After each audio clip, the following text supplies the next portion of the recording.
Hearing in the appeal AIC Ltd against Federal Airports Authority of Nigeria. Yes, Mr. Hussain. My Lords, though the facts of this case are unusual and interesting, as is often the case with litigation, the judge's application of the law and her exercise of her discretion are proper and indeed unremarkable. I will introduce my submissions in a moment, but that is the nub of the appellant's case. The Supreme Court recognised in Rio that it has been an established principle of English law, at least since 1937, that a judge is entitled to revise her decision any time before her order is drawn up and perfected.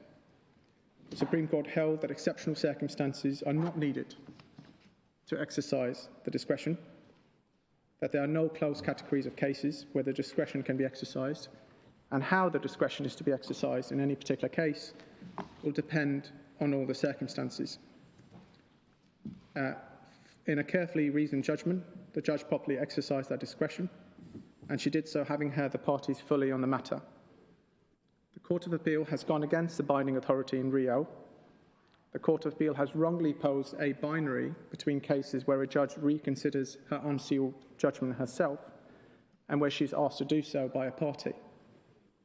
It held that it is wrong in law and in principle to exercise the discretion in the latter situation, absent a compelling reason to reconsider. It further held that a post-judgment event, which constitutes delayed compliance with a court's orders, cannot in principle be such a compelling reason. And the appellant says this was not a finding open to the Court of Appeal, given the binding Supreme Court authority in Rio. That is issue one. And further, the Court of Appeal, without proper regard to the principles governing appellate interference with the judge's exercise of her discretion, has pointed to 8 factors that it says the judge failed to take into account, and 1 factor that it says was immaterial or irrelevant and was taken into account. And as we will show, each of these 9 grounds for interfering with her discretion are incorrect. My Lords, to introduce my submissions, I intend to address you on the 4 issues identified in the Statement of Facts and Issues. Very briefly, the 4 issues are: 1, was the judge entitled on the appellant's application to reconsider her unsealed judgment as a matter of discretion?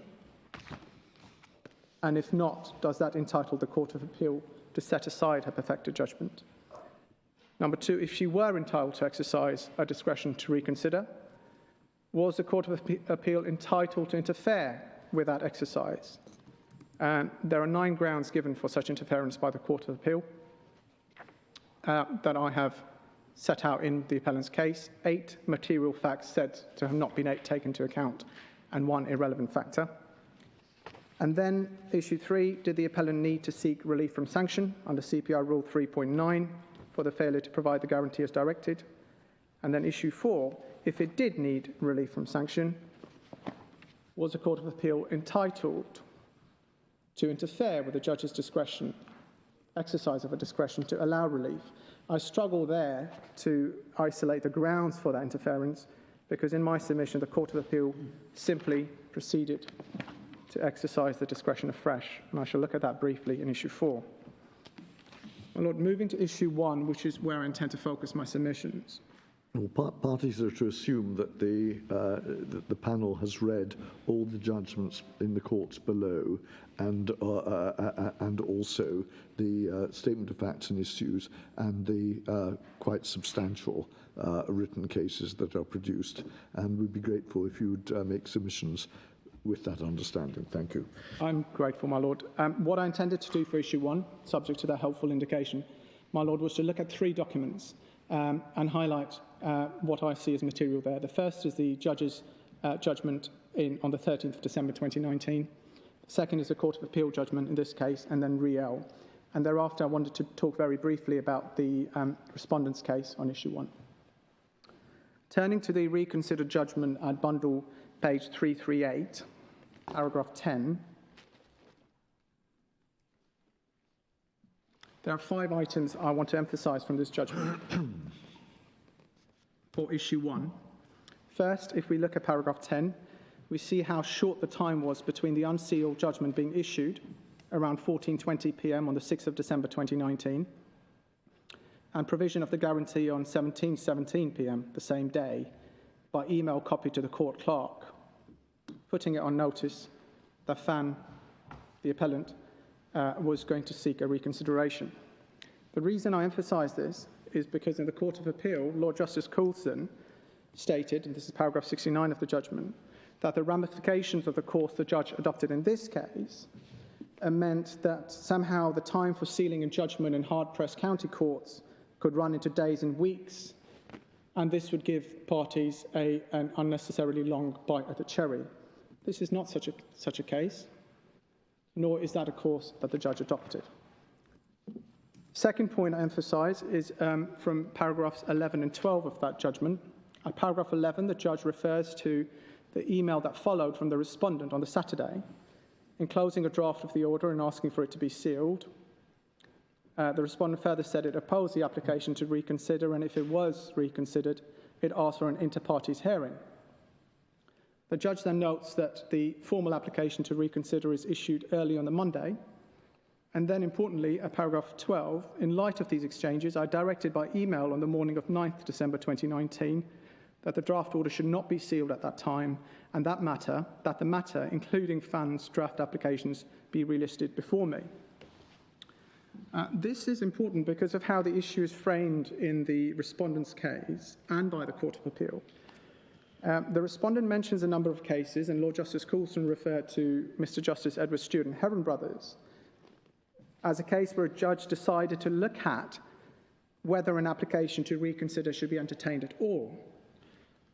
That is not the issue in this case. The appellant is not suggesting, nor does it need to argue, that a judge must entertain an application to reconsider.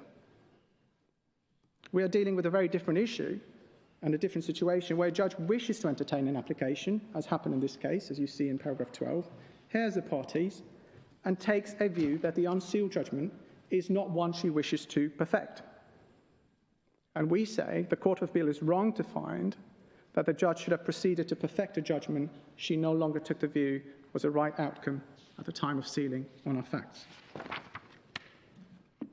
The third item I emphasise in that judgment is that the judge was satisfied on factual evidence that this was not a case where somehow the appellant was holding the guarantee up its sleeve and only acted after the unsealed judgment. And we see the finding of fact at page 340, paragraph 23, I beg your pardon.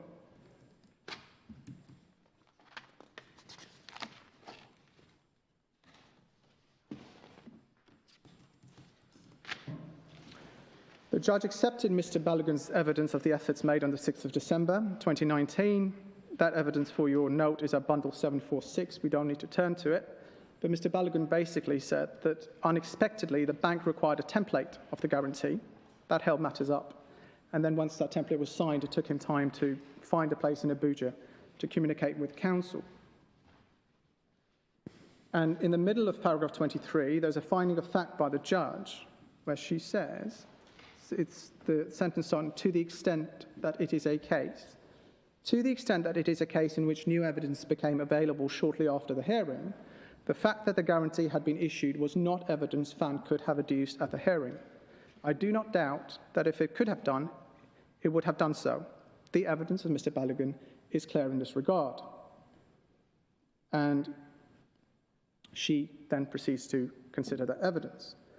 Now, again, the reason I mentioned this is because the respondent has referred to a number of cases that consider the Ladin-Marshall test and the introduction of fresh evidence after trial. I submit this is erroneous. It allies the procurement of the guarantee, which is a question of compliance, with a separate issue of making the existence of the guarantee known to the court, which is a question of evidence. If this were a case of fresh evidence, the judge satisfied herself on the facts that the existence, the evidence of the guarantee, could not reasonably have been made known to the court prior to the unsealed judgment. So if the Ladin-Marshall test applies, she satisfied herself of it. The fourth point is that the judge unexceptionably and properly considered and applied the discretion under Re-El. For your note, it's paragraphs 14 through 16 and then 24 of her judgment. She looks at, and I say properly, the guidance from the Supreme Court.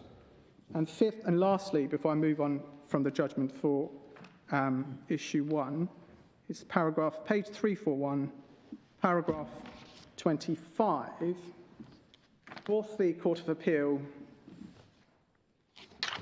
and the respondent's case now mention or stress the importance of finality of judgments. The judge did consider that concept. And for example, we see at paragraph 25, she refers to a submission that to allow reconsideration on the grounds that the guarantee was provided within some 2 hours of the hearing would be contrary to the principle of finality of orders and encourage litigants to delay the sealing of orders in the hope that something will turn up. And then she says, I do not accept that submission. Finality, subject of course to appeal, is obtained upon the order being sealed. Further, it is inherent that where there is a power for a judge to reconsider an order, that power will inevitably erode, albeit only to a very limited extent. The principle of finality. It is, to my mind, a question of balance. I emphasise those words. The circumstances of this case are highly unusual, and I would not expect them to encourage litigants to think that they can delay the sealing of orders in the hope that something might turn up. So the reason I've gone to the reconsider judgment, my lords, is simply to give a context to the criticisms that follow from the Court of Appeal, which in my submission are unjustified. We then go to the second document I want to run through, which is a Court of Appeals judgment. Could you just go back to you say it's not a new evidence case, right? Why exactly do you say that? I mean, because, my lord, there is a difference between the compliance being late, the procurement of the guarantee, which is a question of compliance, but the evidence would be, I have got the guarantee. And it is common ground that the guarantee was not available till 4 p.m. on the day of the hearing. Mm-hmm. So this is not a case where evidence existed that could have been brought before the court. The evidence itself was... Right, but it's new evidence, but it's evidence that didn't exist at the time of the hearing. Is that what you're saying? Yes, the judge... Well... You're drawing a distinction between new evidence of something that's happened before the hearing and a new event that happens after the hearing. Yes. For your point, my lord, the judge was reluctant to call it new evidence. She called it the culmination of efforts. But in that sense, it is new evidence of a new fact. But the Ladin-Marshall test really looks at whether the new evidence could have been brought to the court earlier. I understand that, yeah. And to that extent, we say, well, she did look at that, and she said, to the extent it's new, it's not like it was being held up.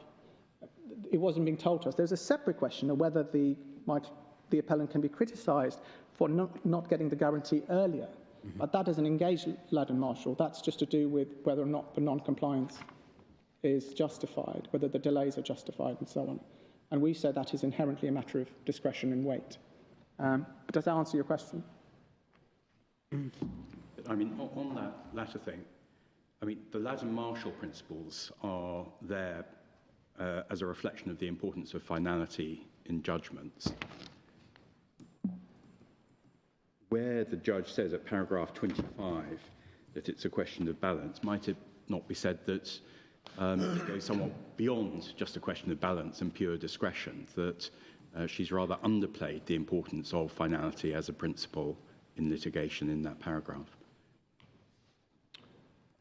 Well, the Ladin-Marshall principles apply strictly when there's a sealed order. There is some case law which, certainly looking at CPR 3.1, suggests that the Re-El discretion should also look at Ladin-Marshall. I do not think, I think that would be an unfair characterisation and an undue dissection of her words to say that she's underplayed the importance of finality. I think what she's doing here is replying to Mr. Collett's submission. And what she's saying is, I've looked at the fact that this was 2 hours late. She's already made the factual finding, as I showed you at paragraph 23, that this is not a case where the claimant held something up its sleeve, where the appellant held something up its sleeve. So it's just simply a product of the circumstances rather than a party being cavalier about the finality. But in the middle of paragraph 25, it says finality, subject of course to appeal, is obtained upon the order being sealed.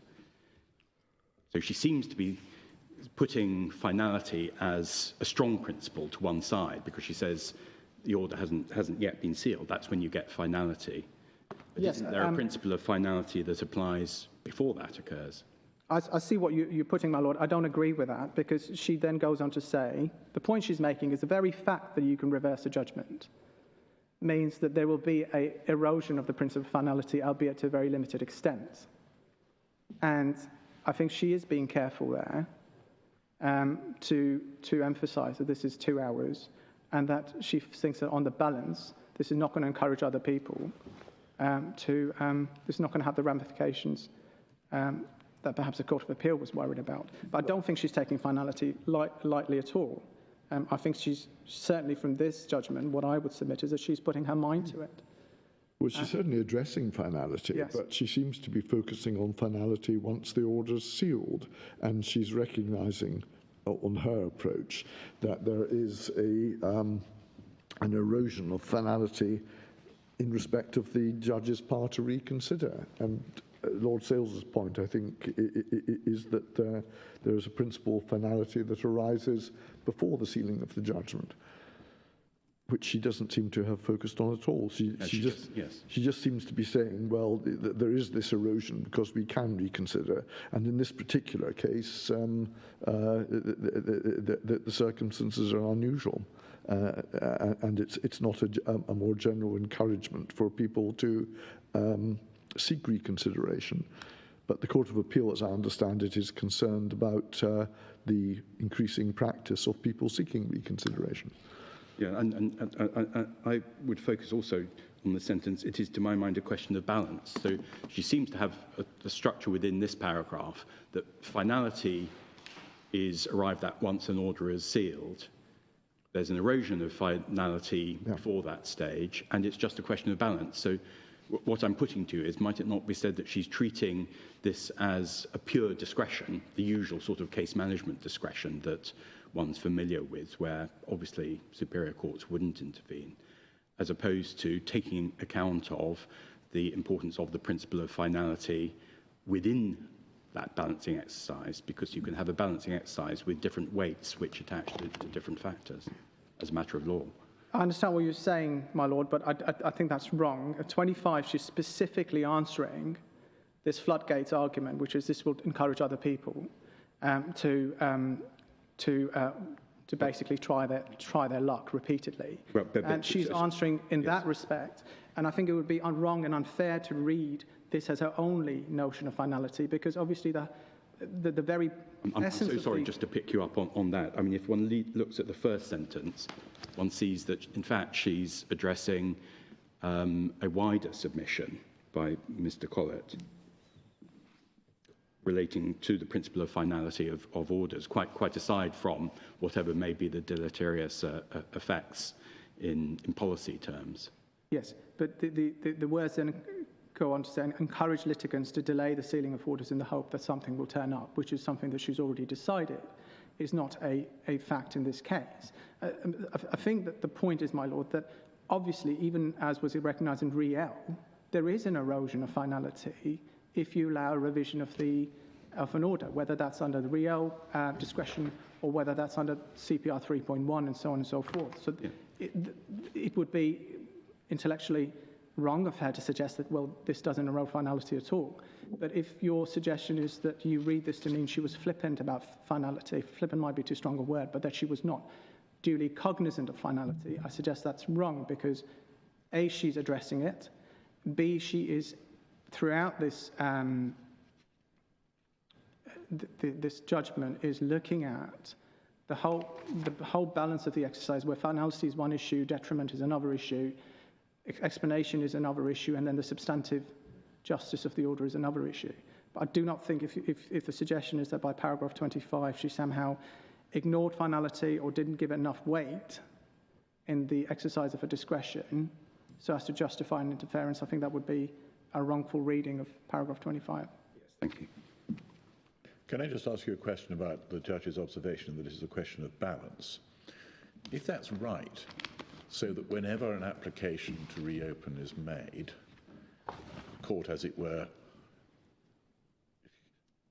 starts from a position of neutrality, having to consider all the arguments on both sides for and against reopening it and changing it, how will the court be able to say, as one suspects it probably ought to say in many cases, no, I'm not going to go there at all? How will the court be able to avoid having a full dress into parties' hearing every time a party wants to reopen an order? Well, I appreciate what you're saying, my lord. I'm not suggesting that one should start from a position of neutrality.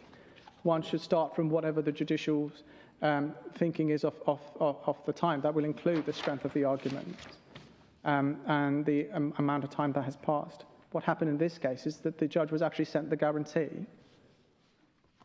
Full compliance was achieved. The basis for the application was removed within 2 hours. I don't think that it's fair to suggest that she somehow started from a position of neutrality at all. What is clear is that when she got by email the guarantee in my submission, it may not even have required an application. She was now aware of something that changed the basis for the gravamen of her decision. So I'm not suggesting that one should start from a position of neutrality. And even if one started from a position that, well, I don't think we should slide back into the exceptional circumstances, which is not being suggested. No. But the trouble with exceptional circumstances is that it doesn't really tell you what they are, and what starts out as being exceptional. Yes, my lord. That is a trouble with it. Suddenly becomes routine. Yes, that is a trouble with it. And that is something that Lord Justice Coulson also picked up when he said, well, exceptional circumstances doesn't ride well with the overriding objective. But there is a more fundamental trouble with it, which is that if a judge has to look for objectively exceptional circumstances, and by I think what the Court of Appeal was talking about was exceptional circumstances, not as we have here, because getting the guarantee within 2 hours could be exceptional, for example. I think what the Court of Appeal was saying, it was exceptional circumstances to justify the delay. Then what you could be doing is asking judges to switch off their eyes and ears and perfect a judgment that they no longer believe in at the time of sealing. That doesn't do anything to their robustness to do with rogue applications. Judges do that all the time. Rogue arguments, so on. This is just not one of those cases. But I'm certainly not suggesting that we start from some position of neutrality, nor am I suggesting that we poo-poo finality. But that, I think it would be unfair characterization to suggest that the judge had done this. Throughout this judgment, she emphasizes, she may not use the word finality again and again, but when she emphasizes the unusual, unique circumstances of this case, the lack of detriment, etc., she is taking finality seriously. Otherwise, that is her way of paying homage to the seriousness of what she's doing. So what do you say is the correct approach the judge should take? The correct approach, I say, is what was set out in Riel, which is that you trust judges to act judiciously and not capriciously, that they exercise it as a normal discretion, and that it is interfered with, as was set out in Ming, on the grounds for appellate interference with a judicial discretion. Well, no guidance as to how discretion should be exercised? Or? Well, in Riel, the Supreme Court specifically refrained from guidance in that sense. It did emphasize that detriment is important, and I think that is important. But what it went on to say was that although Mr. Justice Neuberger, as he then was, categories of cases were helpful, they were not a closed category of cases. And as you can see just from this case itself, my lord, there is such a vast there's so many different computations of facts where this can arise. If I had to put it simply, I would trust judges rather than the judge saying, well, actually, I do want to change my judgment, but do I then have to objectively satisfy it to not within the and I'm happy that I can do so within the ambit of my discretion. But will someone be looking at me objectively and saying, well, objectively, I don't think this was a strong enough reason for you to reconsider? Do we want judges to feel obliged to perfect judgments that they're no longer comfortable with? But you accept that it's right to have regard to the principle of finality, as I understand it. Do you? You accept the judge should have regard to that? I believe that a judge should have regard to all the relevant particular circumstances. And obviously one of the circumstances will be that an unsealed order takes effect at the time it is issued. But it is not final. That is the whole point of requiring perfection by sealing. So you will have regard to it.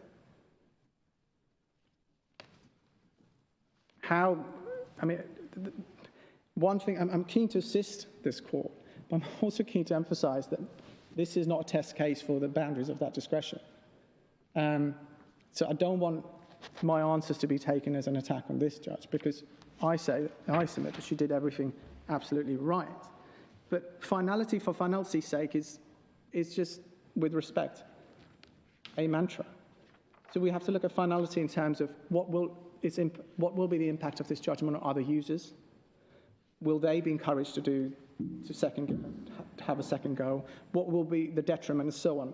So finality for finality's sake, yes, it's important, but it doesn't really, in my submission, unless it's linked to something going forward, it doesn't take us very far. But that is not what the judge said here. This is just me answering your question. I think in my submission, the judge did look at finality very seriously, and that is why she's emphasising. I take your point, Lord Sales, that she's talking about this not encouraging other litigants, but that was the basis on which the finality was, at least one of the bases on which it was being discussed. I mean, the line you seem to be taking is the message in the law is trust the judges, but that sounds to me like the conventional sort of case management sort of approach, where a judge has discretion and a range of factors to be taken into account, and they can be weighed up in lots of different ways, and different judges could come to different views. And the appellate court has a sort of hands-off approach, trust the judge. What I want to press you on is whether that's the proper way of looking at the situation that had arisen in this case, because there had been a hearing set up to deal with the very issue, whether there was any basis for defending the application to enforce the arbitral award. It was clear from the previous orders that that would only be so if appropriate security was brought in. The whole point of the hearing, the relevant hearing, was to see whether there was appropriate material to justify not, in a sense, perfecting the previous orders that had been made to enforce the arbitral award. The matter was looked at fully at the hearing, and the outcome was, well, there isn't a basis on which one can put forward a defence to the perfection of the previous judgments. So I mean, it is a case of the appellants, your clients, really wanting to have a second bite of the cherry. I appreciate it's only a matter of hours later, but the hearing had been set up to specifically address that issue, and they didn't have the material that they could put forward which gave them a defence at that time. So it's a rather long introduction. It's coming back to this point about what is the proper approach. You say trust the judges, which makes it sound like it's really quite an untrammeled discretion. And I'm pressing you on whether actually it's a much narrower discretion, where the judge ought to have proper regard and give significant weight to the principle of finality. And then, if that's right, the question is whether the judge has sufficiently done that in this case, particularly in paragraph 25. So, sorry, that's an invitation to you to comment on that, and whether you might have gone too far in the submission on that the simple approach is trust the judges.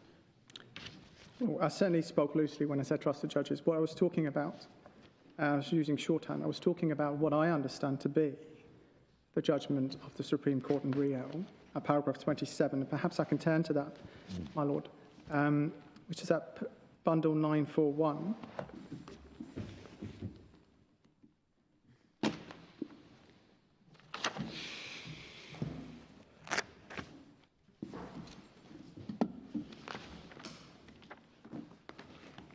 Sorry, page? 941.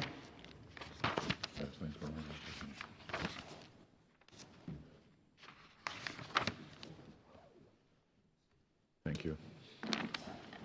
And Lady Hale said, thus one can see the Court of Appeal struggling to reconcile the apparent statement of principle in the Barrel case, coupled with a very proper desire to discourage the parties from applying for the judge to reconsider, with a desire to do justice in the particular circumstances of the case. This court is not bound by the Barrel case or by any of the previous cases to hold that there is any such limitation upon the acknowledged jurisdiction of the judge to revisit his own decision at any time up until his resulting order is perfected. I would agree with Lord Justice Clark and Student Engel that his overriding objective must be to deal with a case justly. A relevant factor must be whether any party has acted upon the decision to his detriment, especially in a case where it is expected that they may do so before the order is formally drawn up. On the other hand, in Re Blenheim, Mr. Justice Neuberger gave some examples of cases where it might be just to revisit the earlier decision, but these are only examples. A carefully considered change of mind can be sufficient. Every case is going to depend upon its particular circumstances. So in answer to Lord Sales's question, in my submission, Riel does say that there is no confines to how the discretion is to be exercised. It is to be exercised in accordance with the overriding objective and in light of the particular circumstances of the case. And that is not something that is being moved away from, and indeed in the Court of Appeal. So just so that I'm clear, so in fact you are submitting that essentially it's a case management discretion that applies. Well, you rightly said that I was using shorthand to talk about trusted judges. I am slightly reluctant to say it is just a case management discretion that applies, because obviously it is doing something beyond case management. It is going to look at whether or not an order should be reconsidered. That's not something that normally happens in case management, certainly with final orders. But what I'm saying is that it is a discretion like any other to be exercised in accordance with the overriding objective, according to the particular circumstances of each case. And the Court of Appeal has, the Supreme Court has specifically rejected. But it is recognising that paragraph in relation to discretion, isn't it? That it's proper to have regard to the desire to discourage parties from applying for the judge to reconsider. They may not go to jurisdiction, but they're recognising that as relevant to discretion, aren't they? Well, what Lady Hale was saying is that the courts have struggled to reconcile these two principles. I know, but you say it's a proper desire. Of course it's a proper desire, and that's not something that we challenge, nor do we say that that's something that the judge in this case overlooked. But what the Supreme Court rejected in Riel is that reconciliation is to be done by way of directions or boundaries. Obviously, our boundaries in every discretion, but by directed confinement to specific categories of cases, and so on. And just on the same point, I don't think there's any pushback on this from the Court of Appeal. If we go to the Court of Appeal's judgment, bundle 193,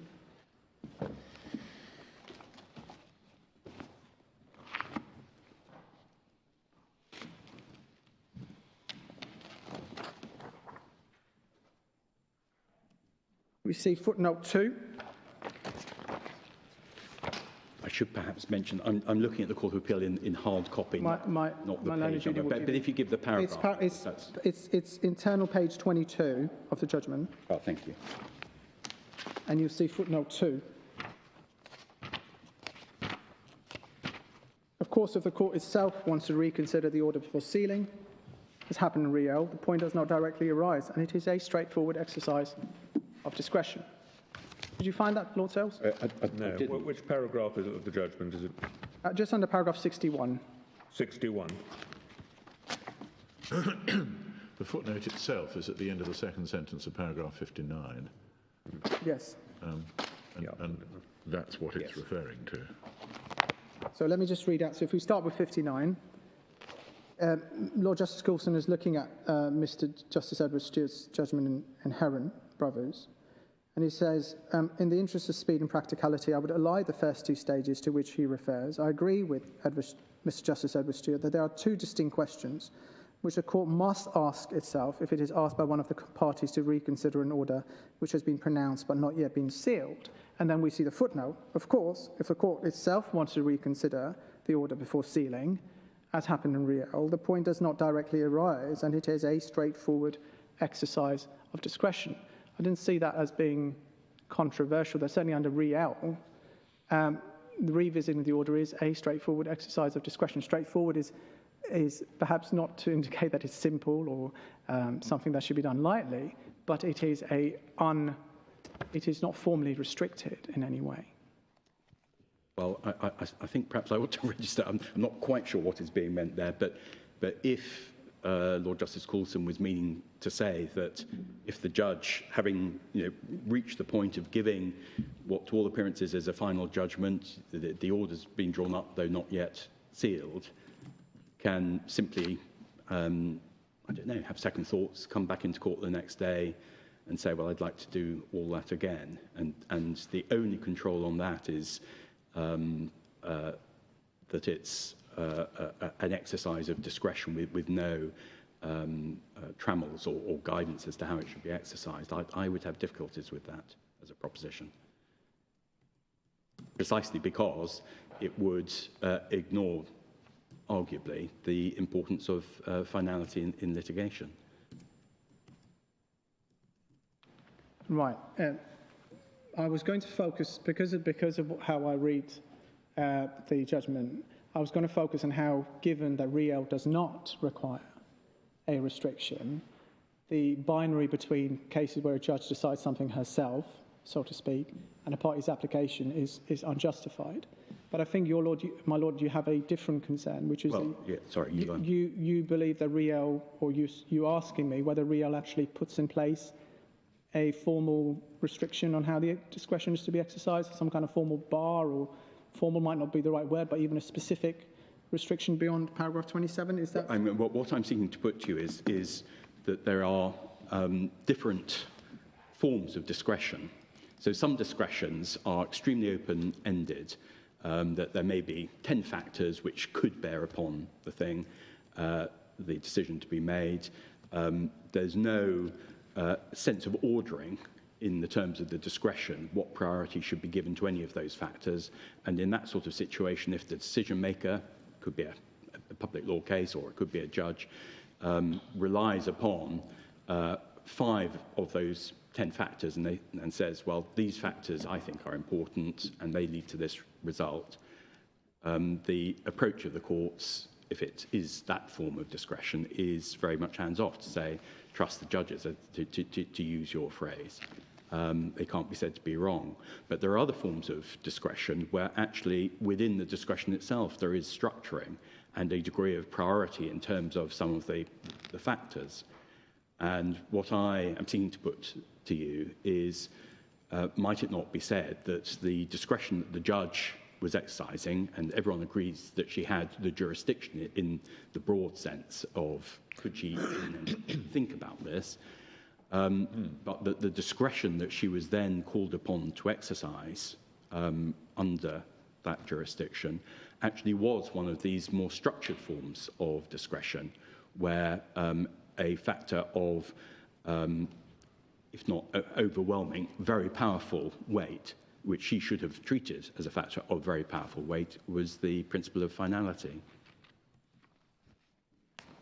So when you took us to paragraph 27 in Riel, I noted you as submitting that that showed that the discretion in this sort of case is not confined. There is no objective standard, which I rather took you to be submitting.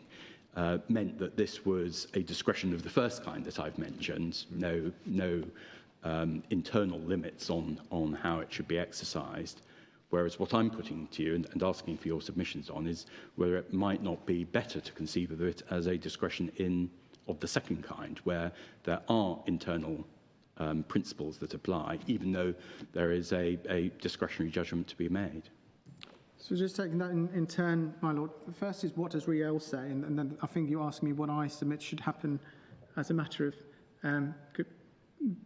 good decision making or good policy.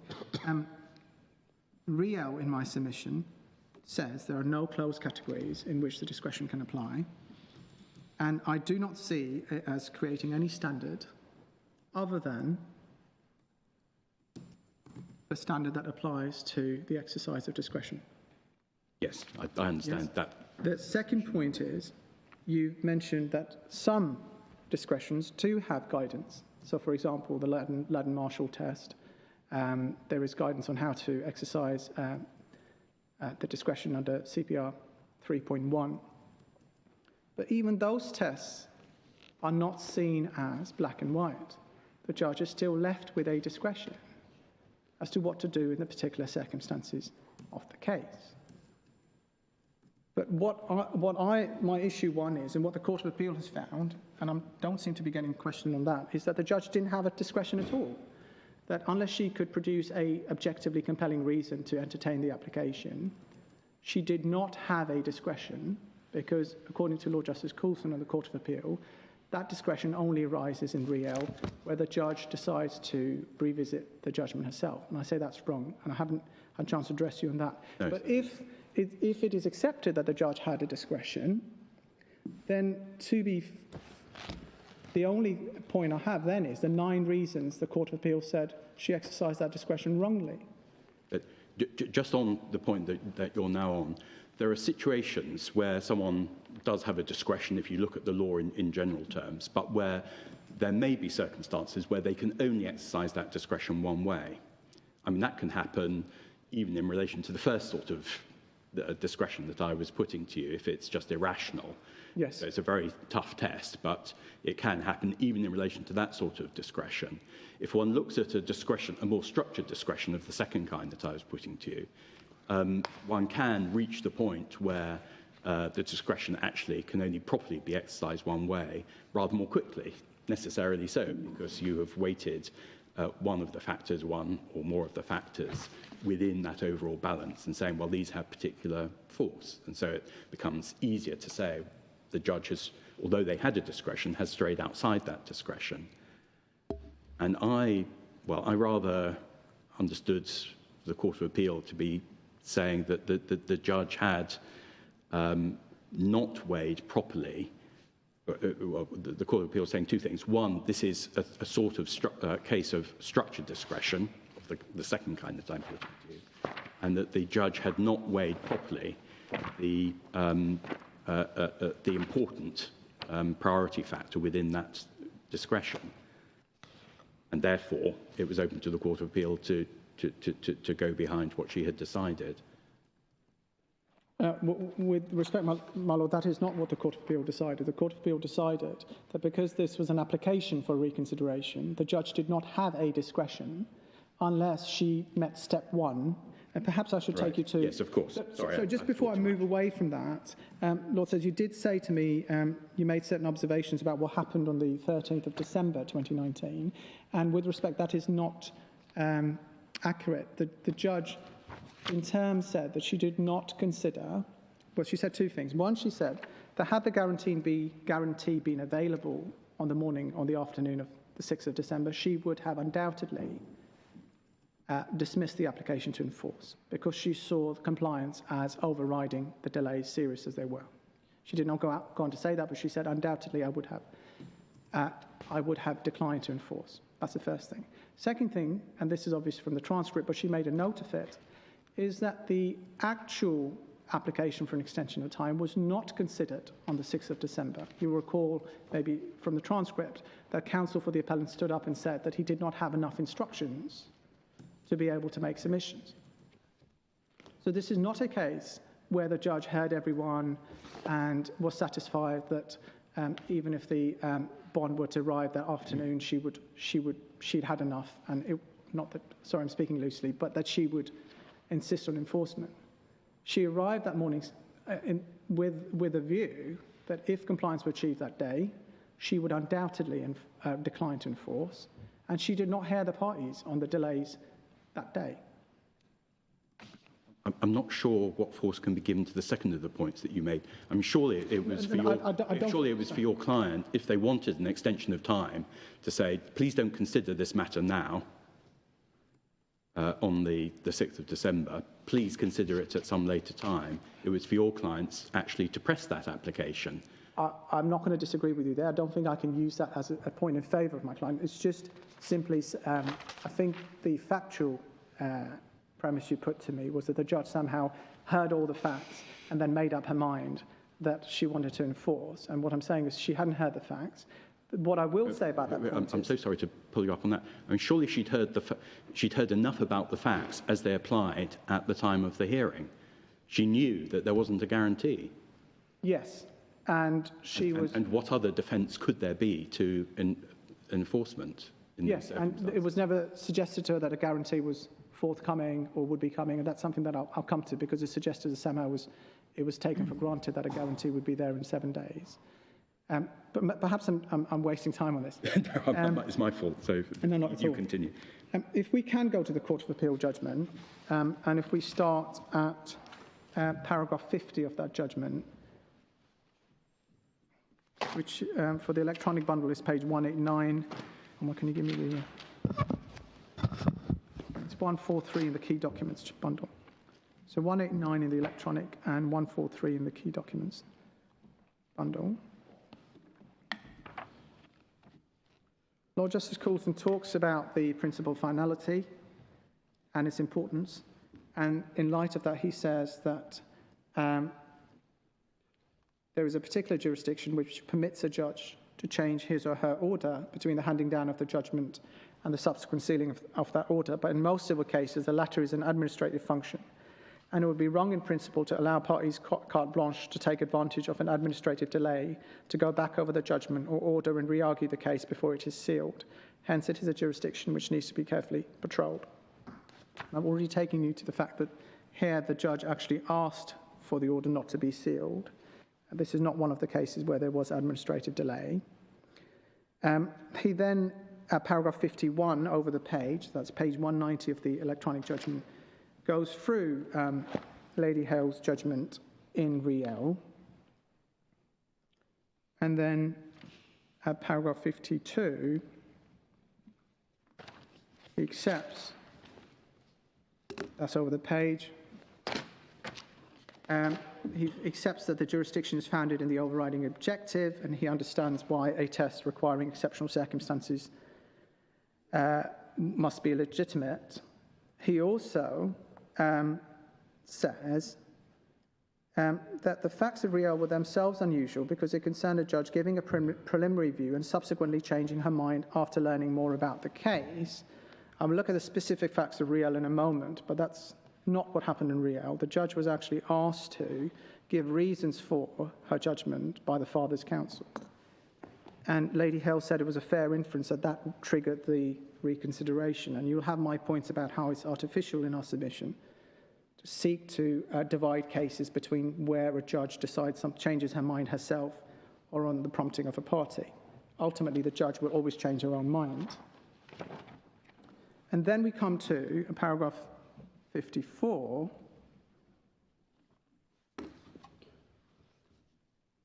the key passage, or a key passage. He says, thirdly, the Supreme Court described the power to reconsider an order as an exercise of judicial discretion. It has subsequently suggested that it is more properly described as a formation of a value judgment. And he refers to Mr. Justice Mostyn in ARNML. And then he says, I consider that this debate misunderstands the basis of the wider jurisdiction and ignores the particular background in Riel.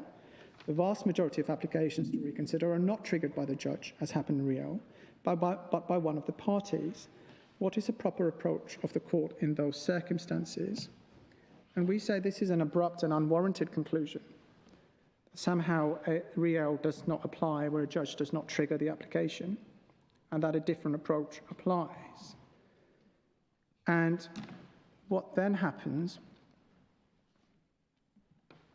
so just staying there, Lord Justice Coulson talks about the proper approach of the court in those circumstances.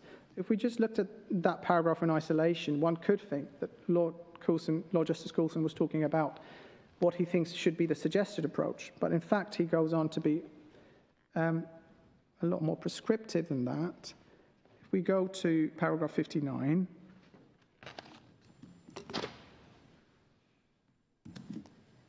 that's the paragraph I just took you to.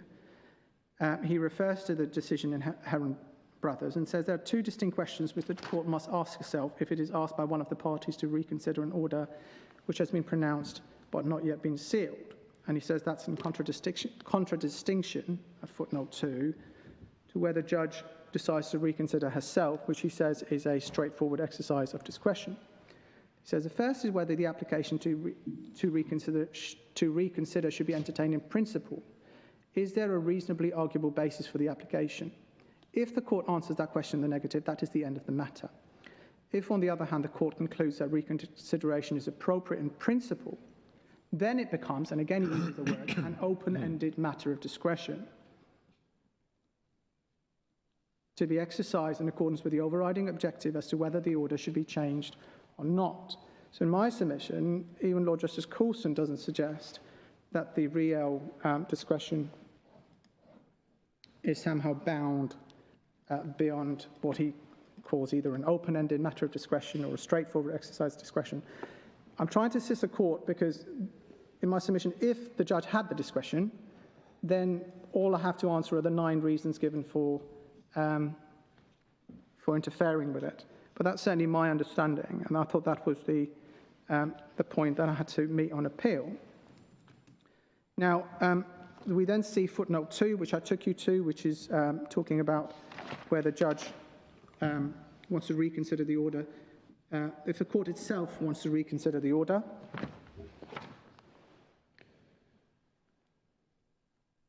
and again, as I set out my case, it's not clear what is meant by the court itself wishing to reconsider the order, because obviously in this case the judge did wish to reconsider the order. It seems to be who was the first in time, the point seems to be who was the first in time to raise the issue that led to the reconsideration. We say that's not a helpful nor warranted distinction, and you will see in some of the cases that, for example, in Stewart and Engel, the party was told, strongly encouraged 2 or 3 times by the trial judge to plead an alternative case in conversion, but only did so after the judgment had been handed down. So it's not always clear where in a binary something lies. I mean, certainly it seems to me you can say it doesn't look like a very stable distinction if major principle is going to follow from it, because most of the time judges become aware of things because parties tell them things. And often they do it in the context of saying to the judge, here's some new information, please respond in the light of that. There's a sort of spectrum, isn't there, between a sort of application that's made and drawing something to the judge's attention for the judge, in case the judge wants to consider it, or yes, my Lord, requesting the judge to reconsider it, or the judge just coming up with it. I mean, there's a whole... Yes, and I would say 2 points. So one is you don't want to have a situation where a party is actually worse off making a formal application than hinting at something. But this also doesn't answer the fact that what if the judge actually becomes alive to something? In this case, the guarantee is now here. It's been handed over to the other side, which changes her mind. Is she meant to just ignore that? So just staying on that part of the... he continues, Lord Justice Coulson continues at paragraph 60. What should the court be looking for at the first stage when asked to entertain an application for reconsideration? Now, this is, again, talking only about that binary. In my view, the court should be looking for a sufficiently compelling reason that may justify reconsideration, something which might outweigh the importance of finality and justify the opening up of a question or questions which, following the pronouncement of the order in open court, appeared to have been finally answered. Of course, it is quite right to say that, as the authority stressed, that those categories of cases are not closed. But assuming that the request to reconsider comes from the parties and not the court, again the distinction, the court should instinctively be looking for something which has been missed or otherwise gone awry, a mistake or a fundamental misapprehension, a fundamental piece of evidence or a point of law that was overlooked. The court's undoubted jurisdiction to reconsider its earlier order cannot be permitted to become a gateway for a second round and wide-ranging debate. And we say that distinction between the judge reconsidering herself and a party's application is unwarranted, but even this new approach essentially goes against Riel. The sufficiently compelling reason becomes a replacement for exceptional circumstances. In my submission, it's actually possibly even more exacting than exceptional circumstances, because exceptionality could mean, for example, that something was provided within 2 hours of the judgment. That's the first thing. And then secondly, Lord Justice Coulson seems to be, although he says that the categories of cases are not closed, he refers to categories of cases, but then, most importantly, he carries on to exclude a situation in principle, what he calls as where the relevant event constitutes a breach of a procedural order. So he actually does confine closer categories of cases. So we see at 61, he's removing the discretion altogether. If that wasn't clear enough from the passages I've cited, at 61 he says, it follows that the first question that the judge should have asked herself was whether, as a matter of principle, FAAN's application for reconsideration should have been entertained at all. The judge did not ask herself that question. He says that she went on to consider whether she should exercise the jurisdiction, and we see that over the page. In other words, having concluded that she had the requisite jurisdiction, which was not in doubt, the judge went straight on to consider whether she should exercise that jurisdiction in favour of FAAN. In my view, that was an error of law, because she failed to consider the necessary first question. Does the application and the material in support of it identify a sufficiently compelling reason for the court to entertain an application to reconsider the order of 6 December? It's important to understand, and it seems from some of the questions that this may not have landed, how far removed from Riel, and to be fair to me, does it openly, Lord Justice Coulson is taking this second category, this supposed binary where a party applies for a reconsideration. He says that the discretion does not arise unless there is an objectively compelling reason to entertain the application, and a failure to ascertain that objectively compelling reason is an error of law. So that is where really issue 1 goes to. Did the judge have the discretion at all? I take this court's entirely justified concerns as to how the discretion is to be exercised. But once we get into, or if there's no questions on whether the discretion exists, then in my submission, all I have to look at is the 9 grounds for interfering with that discretion. You say objectively compelling reason. Do you mean by that an appeal court can take its own view just as well as the judge, or is he accepting it's a matter for the judge, but on his view the judge has to ask that question? He doesn't use the word objectively. No, that's your word, so I was wondering what you mean by saying that. If you read the judgment, it is very clear to me that it is seen as an objective yardstick. For example, he says at over the page of paragraph 70,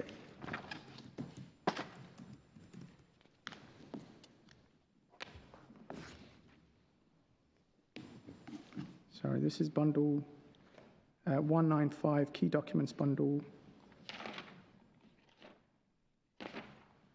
149. Thank you. Thank you. Sorry, it's paragraph 69. I misspoke. I'm so sorry.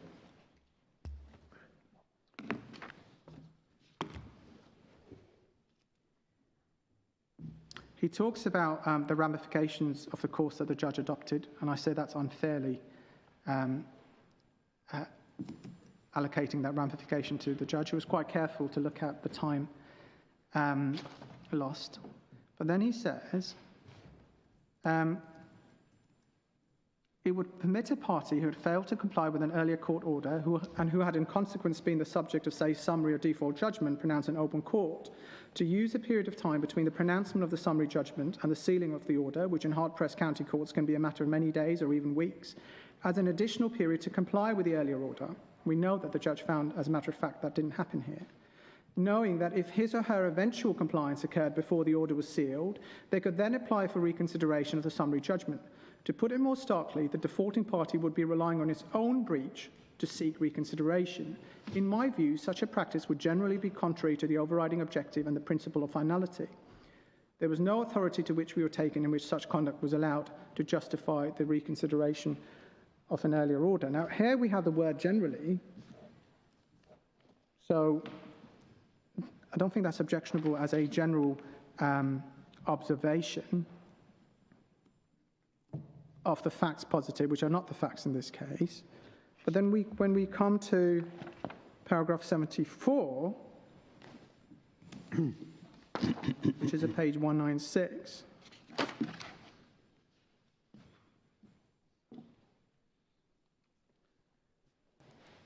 that is then elevated to a prohibited reason, because Lord Justice Coulson says, accordingly I consider that there was no reason, let alone a sufficiently compelling reason, for the judge to entertain a reconsideration of the second Berlin order. The judge erred in two respects. First, she did not identify the first question. She should have asked herself, should this application to reconsider be entertained as a matter of principle? We say that she clearly did. And he continues, secondly, to the extent that she did so at paragraph 18, she was wrong as a matter of fact. That comes to the court's question as to whether Lord Justice Coulson saw this as an objective test, and we say this shows it does. The arrival of this guarantee was not a significant change of circumstance, but simply the culmination of all that FAAN had been saying in their evidence for some time, which had been taken into account when the second Berlin order had been made. And then he says, I also consider that she was wrong in principle to permit the reconsideration jurisdiction to be utilised in circumstances where the relevant event, the production of the guarantee, occurred after the order was made and in breach of earlier orders of the court. So that second point. There's 2 points I take it. Firstly, it said there's no discretion until you, 3 points really, that the Court of Appeal has held. First, that if in the supposed binary of a party applying for reconsideration, there is no discretion to revisit this unsealed order unless the judge identifies a compelling reason why the application should be entertained in principle. Second, that compelling reason has to be objectively justified. That is why Lord Justice Coulson says it was wrong in fact. And thirdly, as a matter of principle, the compelling reason cannot arise and the reconsideration jurisdiction cannot be utilised in circumstances, according to Lord Justice Coulson, where the relevant event, the production of the guarantee, occurred after the order was made and in breach of earlier orders of the court. Just pausing there, the wording there is, with respect, wrong. The provision of the guarantee is obviously not in breach of the orders of the court. No one has ordered my client not to provide the guarantee. It's simply late.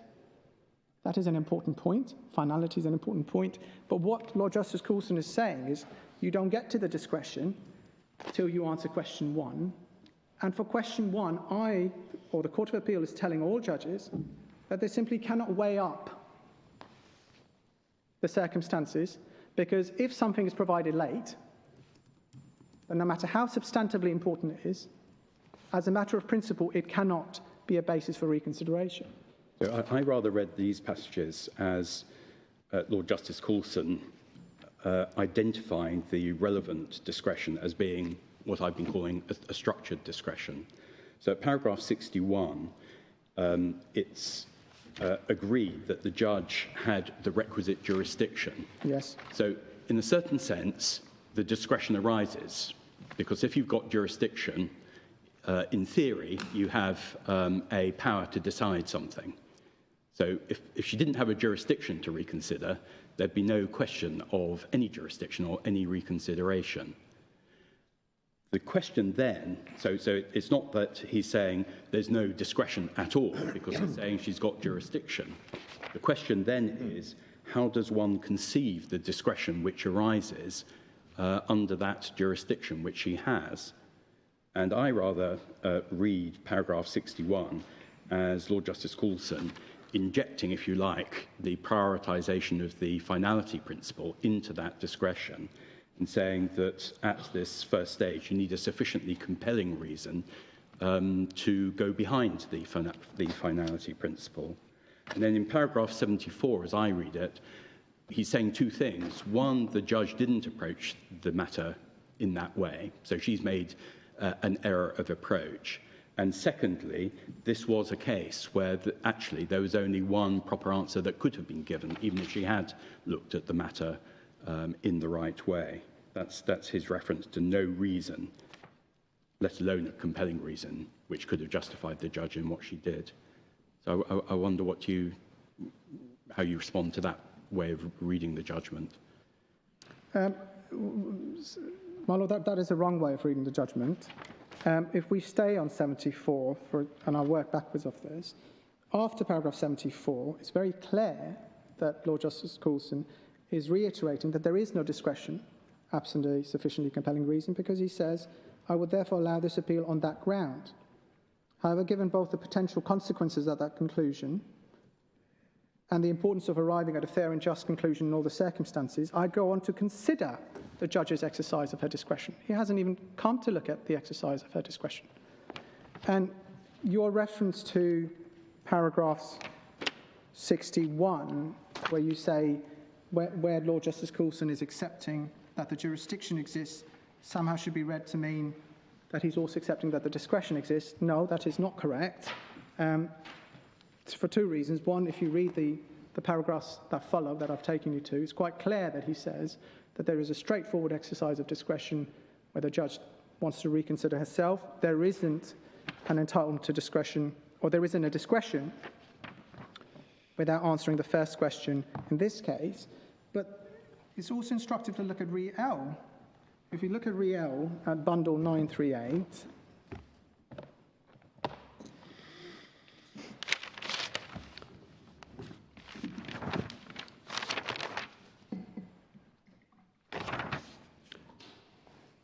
you see the heading, the jurisdiction, just before? Sorry, which page are you on? 938 of the bundle. Thank you.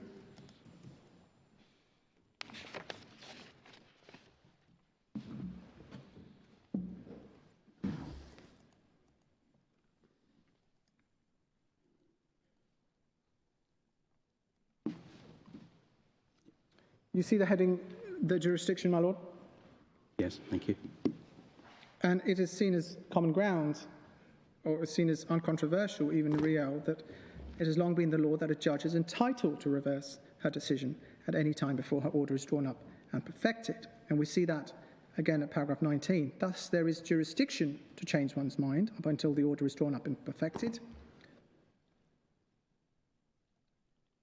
On any view, therefore, in the particular circumstances of the case, the judge did have power to change her mind.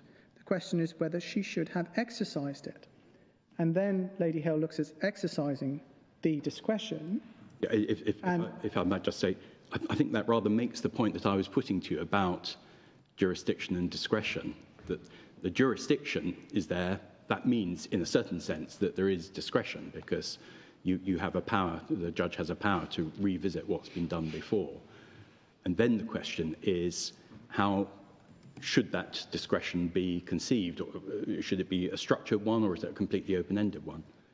And that's the question that she goes on to consider, you say, from paragraph 20 onwards.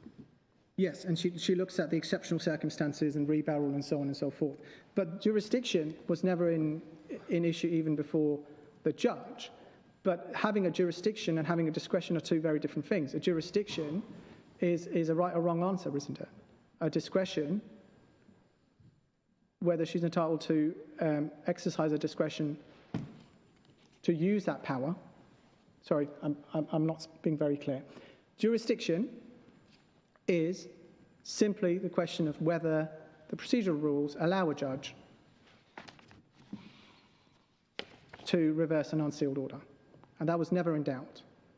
But what Lord Justice Coulson has said is, as a matter of, she cannot exercise her discretion to do so, absent an objective, compelling reason. And that must exclude, as a matter of law, as a matter of principle, delayed compliance.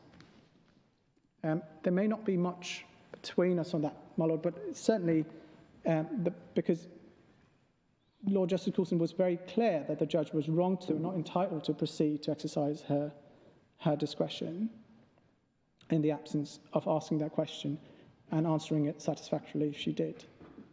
I certainly think you're entitled to draw attention, as my Lord says, to the following passage, which, exercising it, the paragraphs 20 culminating in 27, which you've already addressed us on, which is, as I understand it, Lady Hale addressing the way in which the discretion which arises, and it arises because you've got jurisdiction, should be exercised. That I follow. Well, my Lord, then I do want to spend some time on this, because if we go back to the judgment of 74 and 75, in the appellant submission, as a standalone basis for reversing the order, Lord Justice Coulson did hold in our submission that there was no discretion, because he was not satisfied either that the judge had identified a preliminary question, and if she had, he specifically said that she had not provided an objective, compelling reason to entertain the application, and further that she was wrong in principle to rely upon the production of the guarantee. It seems to be saying, and I submit, that he was saying she was wrong in principle to even consider the production of the guarantee in circumstances where it was provided late. That is antithesis of her discretion, but in his own words he says, if I'm wrong, I go on to consider the judge's exercise of her discretion. Now, when he looks at the exercise of her discretion, which is issue 2, he raises 9 points, 8 factors that he says she didn't take into account, and 1 factor that he says she wrongly took into account. But he doesn't suggest here that somehow her approach to finality was irrational, and so on. It is those grounds on which issue 2 arises.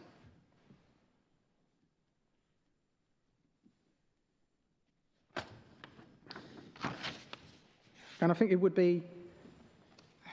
may be that you agree with me, or agree with the appellant, that there isn't a binary between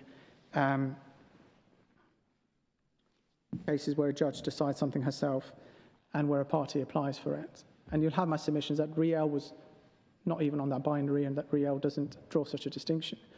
But if you are with me on that, then, and the question simply is whether the judge rightly exercised her discretion, then I can address you on the points taken on that. But I'm not sure that anywhere in this passage, starting from 61 through 74, does a Court of Appeal suggest at all that they are looking at appellate interference with the exercise of a discretion. They're looking at whether the discretion arises in the first place. I can certainly see that this court may want, or may be interested in hearing how the discretion should be, not controlled is not the right word, but supervised or trammelled in some way. But that is not an issue on this appeal, because the Court of Appeal said there is no discretion. If there were a discretion, in Lord Justice Coulson's words, it would be a straightforward exercise of discretion. I'm keen not to move away from issue 1 if there is something troubling the court that I can help them with, because I can be a lot shorter on the other issues. Is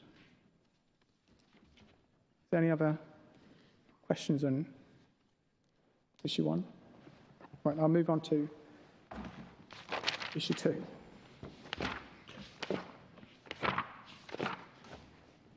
So just before moving away, very, very quickly, I'm not going to repeat, given the helpful indication that my case has been read with some care. There are a number of, there are 4 categories of cases that the respondent refers to on issue 1. The first is, it is said that there are a number of cases, Heron Brothers being one, where judges did look at the question of whether the application should be entertained at all, separately. And I say 2 things on that. First is that the judge in our case did look at that as a preliminary question. She said, I am satisfied that this is a case where I should exercise my jurisdiction. That is why Lord Justice Coulson went on to say, well, if she did that, then she couldn't have used the guarantee. But we say that our case satisfies that. But the reference to Heron Brothers and related cases allies 2 different issues. No one is suggesting that a judge is not entitled to be as robust as they want with an application that they see as being without merit, too late, and unjustified. No one is saying that they actually have to hear the application. We're looking at a separate issue, which is where the judge wishes to hear an application and changes her mind on the basis of hearing it, whether she can be prevented to do so. The second set of cases are cases to do with the Ladin-Marshall test. And again, I've explained why the reference to those cases wrongly elides the delays in procuring the guarantee and issue of compliance, with the separate issue of making the existence of the guarantee known to the court.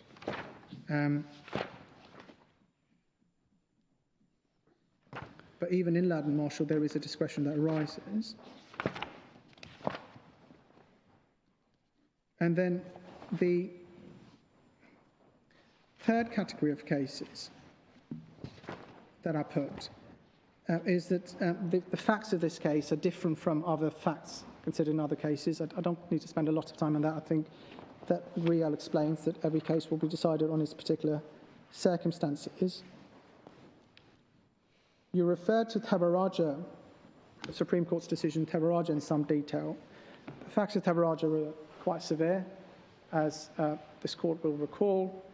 There was a unless order made and then a debarring order made because disclosure was not provided. Some months after that, the applicant provided the disclosure and a different judge gave them relief from sanction from the debarring order. And that was a case under CPR Rule 3.17 and CPR Rule 3.9. It wasn't a real case. But even on those exceptional facts, if we go to, I'll go to this very briefly. Please bear with me.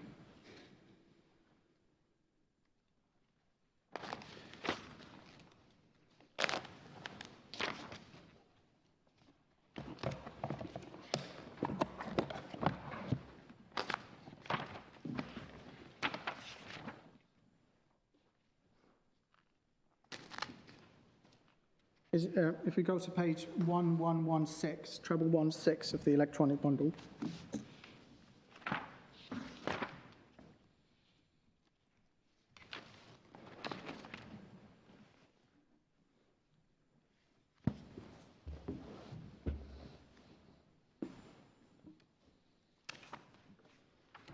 Even on the, sorry, just to give,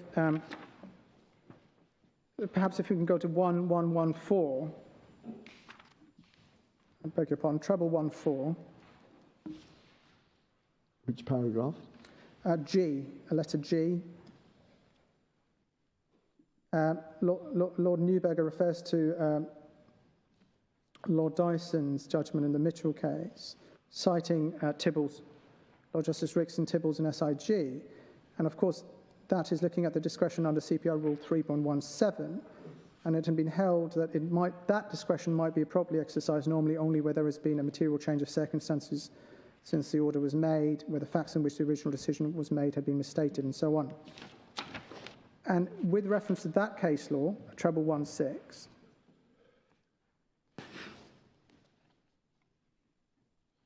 paragraph 21, Lord Neuberger held that where a party is subject to a debarring order for failing to comply with an unless order to do something within a specified period, and relief from sanctions is refused at a time when he's still in default, the mere fact that he then complies with the unless order, albeit late, cannot amount to material change of circumstances.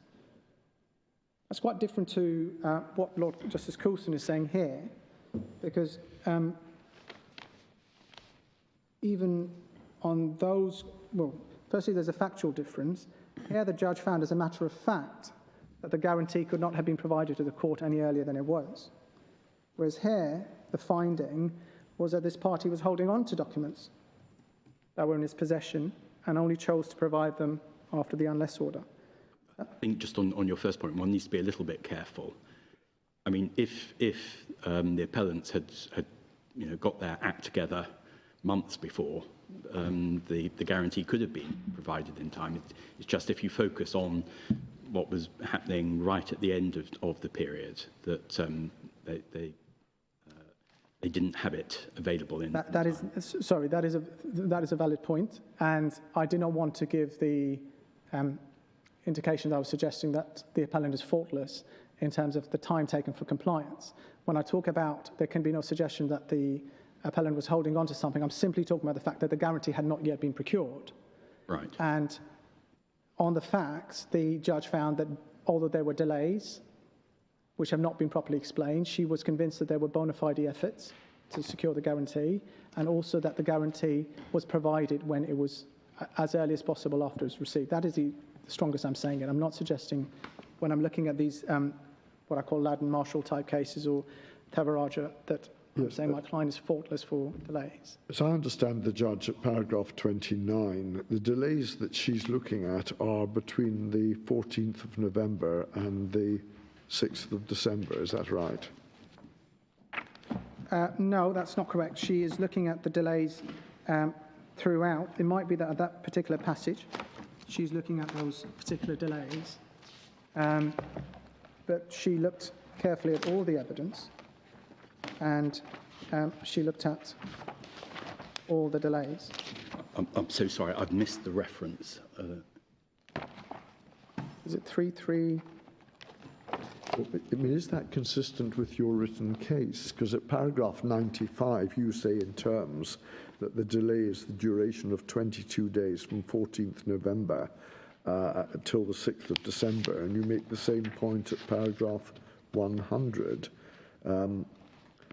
The Court of Appeal was wrong to conclude that the judge ignored the vast majority of delays. The reference to delays which had occurred since August was a misnomer. The delay was between 14th November and 6th December. Yes, my lord. The delay in compliance was between the 14th of November. The delay in compliance was between the 14th of November and 6th of December. Yes. I think I do say in my case that what the Court of Appeal, it's simply a descriptor issue. The Court of Appeal is talking about lack of proper effort to avoid the delays in the preceding months. I think the Court of Appeal is saying, well, you could have got this to us by the 14th of November, or you could have got this to the judge by the 14th of November had you acted earlier. But the delay, the non-compliance is 22 days, and the judge, yes. to be fair, said this is a serious and substantial delay. Well, there seems to be a slight inconsistency. My first question to you was, what were the delays? And you said, well, it wasn't the 14th November to the 6th December. Now you seem to be saying that was the delay. That was certainly the delay in compliance. I thought you were saying, perhaps I anticipated you saying that the judge only looked at.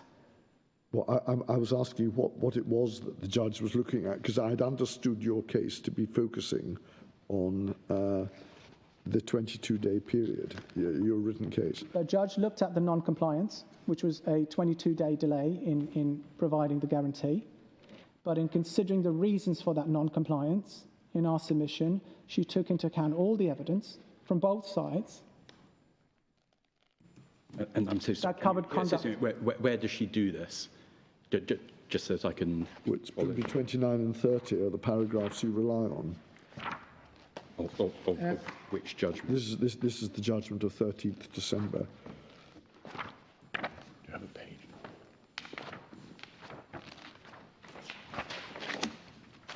Would you give us a page number, Mr. It's 215 in the bundle. It's the end of the bundle. Thank you.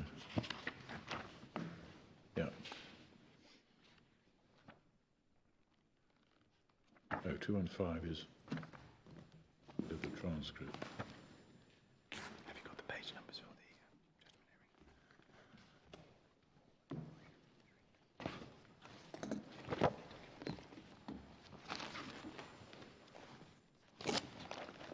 My Lord, it seems that everyone has on the key documents. I'll use that as well. I was going to look at the judgment and the treatment of delays, so this might be a good moment to do that. So if we can take up the 13th December judgment at 211 in the key documents bundle and 337 in the electronic bundle.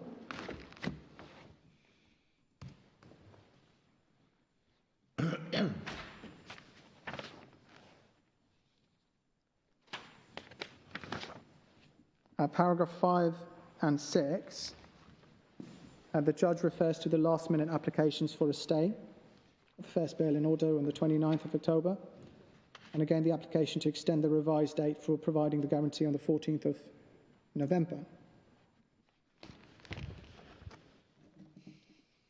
And then over the page,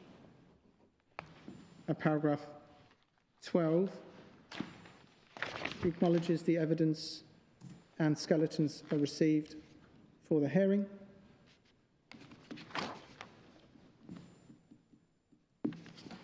Which would have set out in some detail the parties' position on delay. And then paragraph 18, some 6 lines from the top, she says, third, obtaining the guarantee clearly did involve FAAN because of its parastatal status and having to take a number of steps to obtain all the requisite authorizations from the various Nigerian ministries, as well as the cooperation of the Nigerian Central Bank. Although there clearly were delays, the fact that FAAN has obtained a valid and enforceable guarantee evidences the fact that it has bona fide sought to comply with paragraphs 2 and 3 of the order of 17th of September 2019. And then she talks about the difficulties Mr. Balogun faced between the 5th and 6th of December.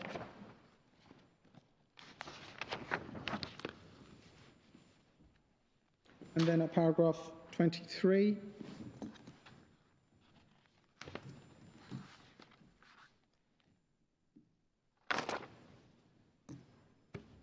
she talks again about how she does not regard this, 4 lines from the top, how she does not regard this case as an instance of a party having done something after the decision was made.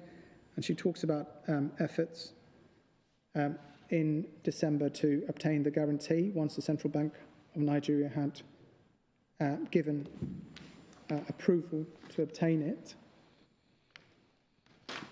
Paragraph 28, and this is where Your Lordship took me to. She says she agrees with Respondent's counsel that the breach was serious and significant in that the guarantee was provided some 10 to 22 days later than required. And then paragraph 30. But sorry, before you get to 30, paragraph 29, I think my Lord's question was directed to what delays is she looking at in the last sentence. Isn't it right that she's looking at the delays between November and December in that sentence? Because it's only in that period, isn't it, that it could be said that FAAN has provided sufficient as well as good reason for the delays? No, I don't agree that's what she's saying. And it may be that I can use the distinction that she used, which is she calls the 22 days as a default in that paragraph. So the default is 22 days. And she talks about why FAAN's evidence has not been as comprehensive as the court would wish to see. And there are matters that ought to have been better explained. For instance, why the Central Bank of Nigeria does not have to appear to have been approached until as late as 2nd December, as well as the involvement of third-party banks. But she goes on to say, it does seem to me that on balance, and looking at the evidence as a whole, FAAN has provided sufficient as well as good reasons for the delay. Well, it's that astonishes me, that, standing the correspondence to which the Court of Appeal referred and the lack of urgency in the earlier weeks. It's what is the evidential basis for saying that FAAN had provided a good reason for the delay? I struggle to see it. Right. And that makes me, yes, you may say there is a wide discretion, and yes, appellate courts have to be very circumspect in not substituting their own views for that of the judge. But when I read this judgment, I was, having read the correspondence, I was struggling to see how that last sentence of paragraph 29 could possibly be justified. Well, I think if we look at the following paragraph, my Lord, and we have to bear in mind, and I'm sure you will, that brevity in a judgment is not a grounds for interfering with the exercise of discretion. Brevity can be welcome, yes. Yes, I'll bear that in mind. But she says, as a parastatal organisation, and one without the benefit of its own commercial bank account, which is something that was stressed, FAAN does not have a treasury bank account. It has to go through all these ministries. FAAN has had to take a number of time-consuming steps in order to obtain the guarantee. All of this is in the witness statements that were before her. Several of those steps have involved obtaining the requisite authorizations from various government departments of the Federal Republic of Nigeria at the highest level. That is, for instance, from the Attorney General, the Minister for Aviation, and the Minister for Finance. All this correspondence, my Lord, is from October onwards. One needs, in my judgment, to be realistic in recognising that this process was likely to be time-consuming through no fault on the part of FAAN. I also accept Mr. Jones's submission that one should recognise that this is public money, and a significant amount of public money, and it is therefore perhaps not surprising that in obtaining the guarantee, FAAN was required and did need to obtain the approval of a number of government officials at the very highest level in the government. So she's talking about two things. One is the correspondence with several government ministries that can only arise from having looked at all the correspondence, and then the need to seek their approval, which again is a summation of the correspondence. So it's quite incorrect for the Court of Appeal to suggest that she hasn't looked at that. And I do want to, in light of your concerns, my Lord, I do want to go through, in the time that I have, the 8 reasons or 8 factors she's said not to have taken into account. So if we go to the judgment at paragraph 80, Court of Appeals judgment, which is Key Documents Bundle 151. Thank you. Can I have an electronic number, please? It is, my Lord, 197. Thank you.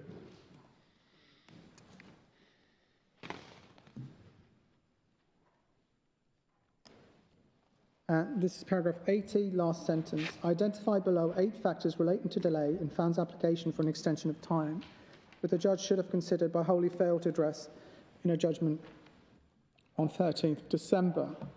And I make the overarching point, you'll have that in my case, that the fact that something's not been addressed in the judgment does not mean that the judge has not taken into account, not least because she says in terms that she has looked at the evidence as a whole and acknowledges that the delays are substantial and serious.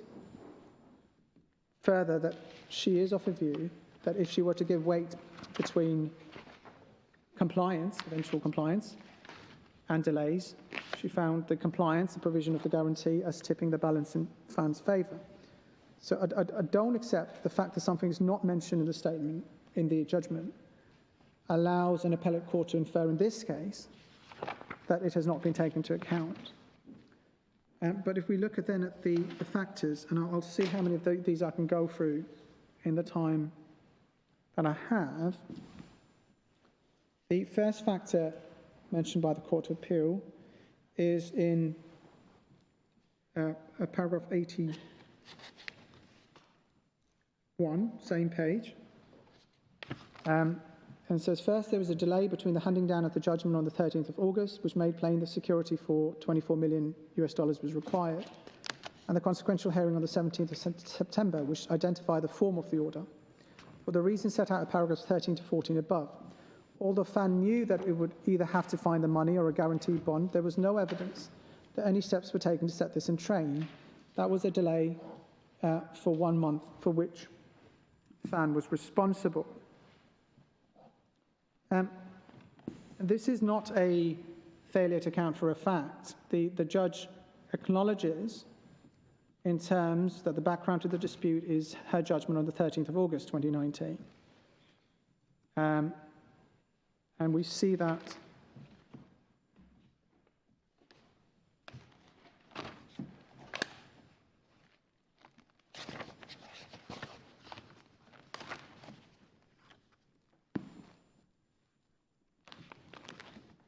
paragraph 4 of her judgment.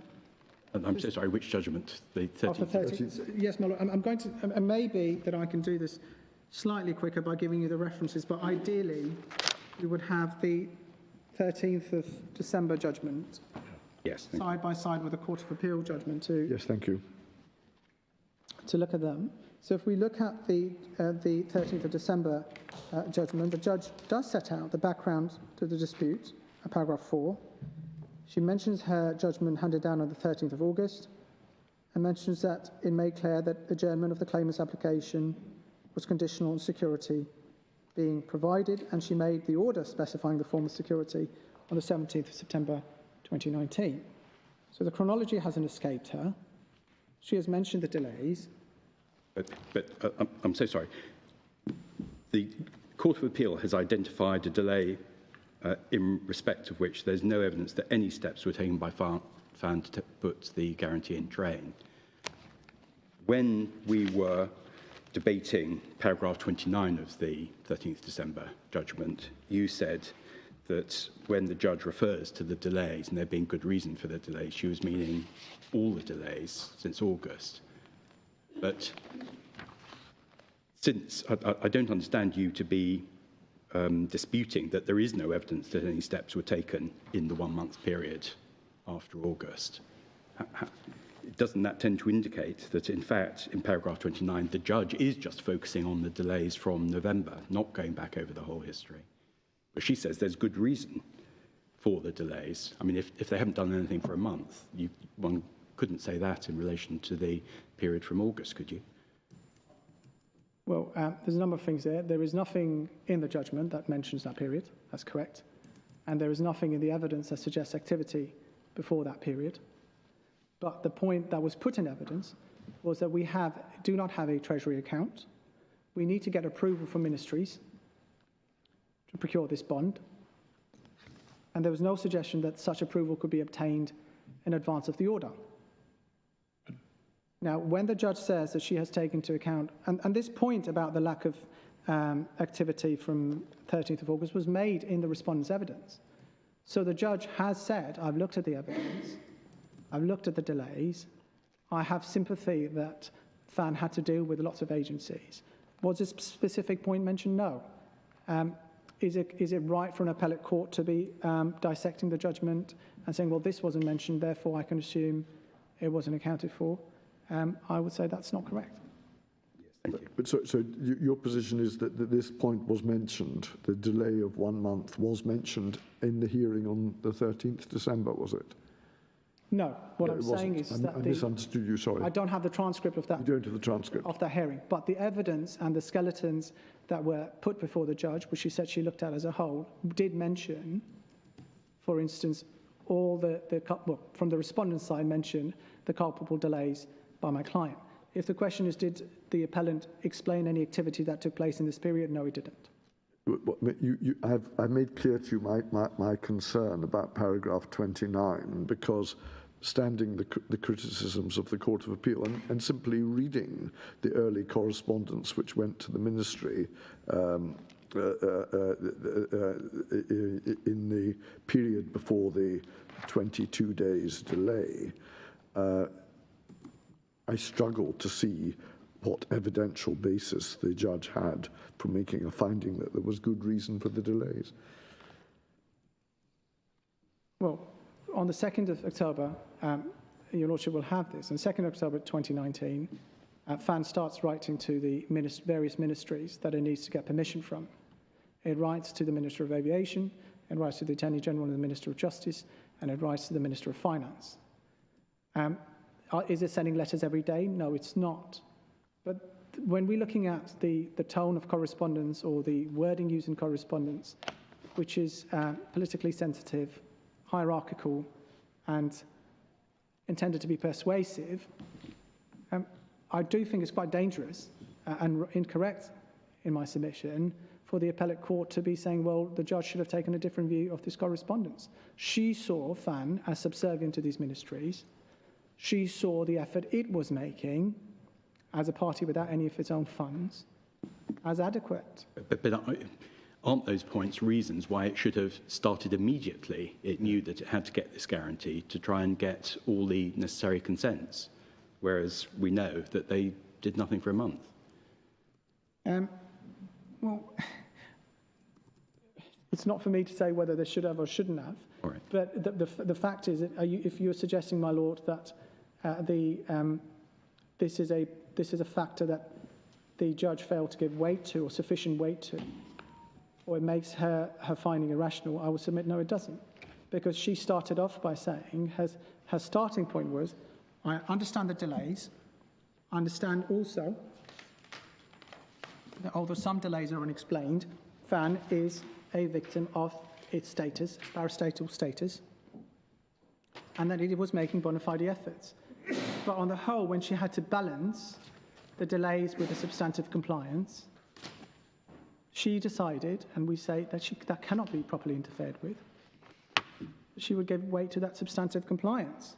On this first factor, I do think that it's not irrational for a judge to say, for example, that until an order is received as to the form of the guarantee, there is not much you can take to your superiors, because they'll say, well, what do I have to produce and when by?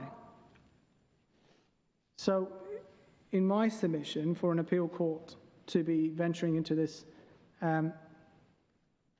this level of conjecture is, I think, incorrect, but it's certainly not a ground for interfering with the discretion. The judge was aware, and she noted that she gave a decision on the 13th of August. She was also aware that the order prescribing the form of the guarantee and the date it was to be provided was not issued till the 17th of September.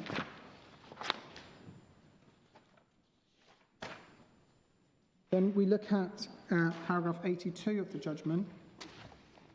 This is key bundle 152, electronic bundle 198. And the second point raised as a material factor the judge said to fail to take into account, it said, secondly, at the hearing on 17th of September, FAAN argued that it needed 3 months to provide the security. The judge rejected that submission and gave it until the 29th of October. In my view, that was generous. By the time of the hearing on 13th of December, the judge should have considered whether on all the evidence FAAN had always acted on the basis of its own 3-month period and paid no regard to the orders of the court. Yes. You say that's just speculation. Yes, it's not even a fact, but the judge had already decided bona fide efforts were being made. There are letters being sent to the ministry saying we need this by the 29th of October. And I say this is illustrative of the Court of Appeal not respecting the ambit of her discretion and the limits on its interference. So I can move on from that one. You don't need to read out the individual paragraphs. You can, given the time constraints, I'm grateful. If you just refer us to the paragraph number and give us your answer as to what you think is your criticism of the Court of Appeal. The third factor is similar to the first factor. The judge notes that, Lord Justice Coulson notes that the judge did not expressly, or should have noted is a word he uses, is a terminology he uses. And we say the fact that something is not noted in a judgment, it is established law that is not a grounds for assuming on its own that it wasn't taken into account. He says the judge should have noted that no steps were taken between the 17th of September and early October 2019. And the reference there is to the fact that the first letter on record to the ministries is on the 2nd of October 2019. And we say that the judge did take that into account because she talks about the correspondence with the Ministry of Finance and other ministries. Yeah.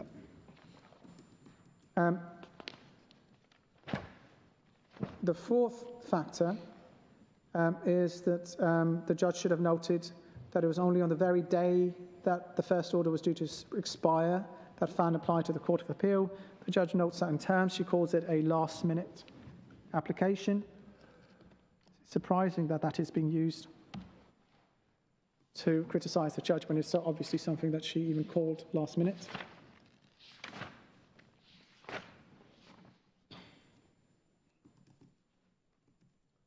Then the fifth factor, which is paragraph 85, Lord Justice Coulson says, fifthly, the judge should have noted that not only was refusal of permission to appeal notified on the 11th of November, which meant that the stay expired on the 14th, but that the stay between the 29th October and 14th November was palpably not a stay on the merits, but a stay granted on the back of what turned out to be a meritless application for permission to appeal. This does not disclose a fact that she failed to take into account. This is purely argument,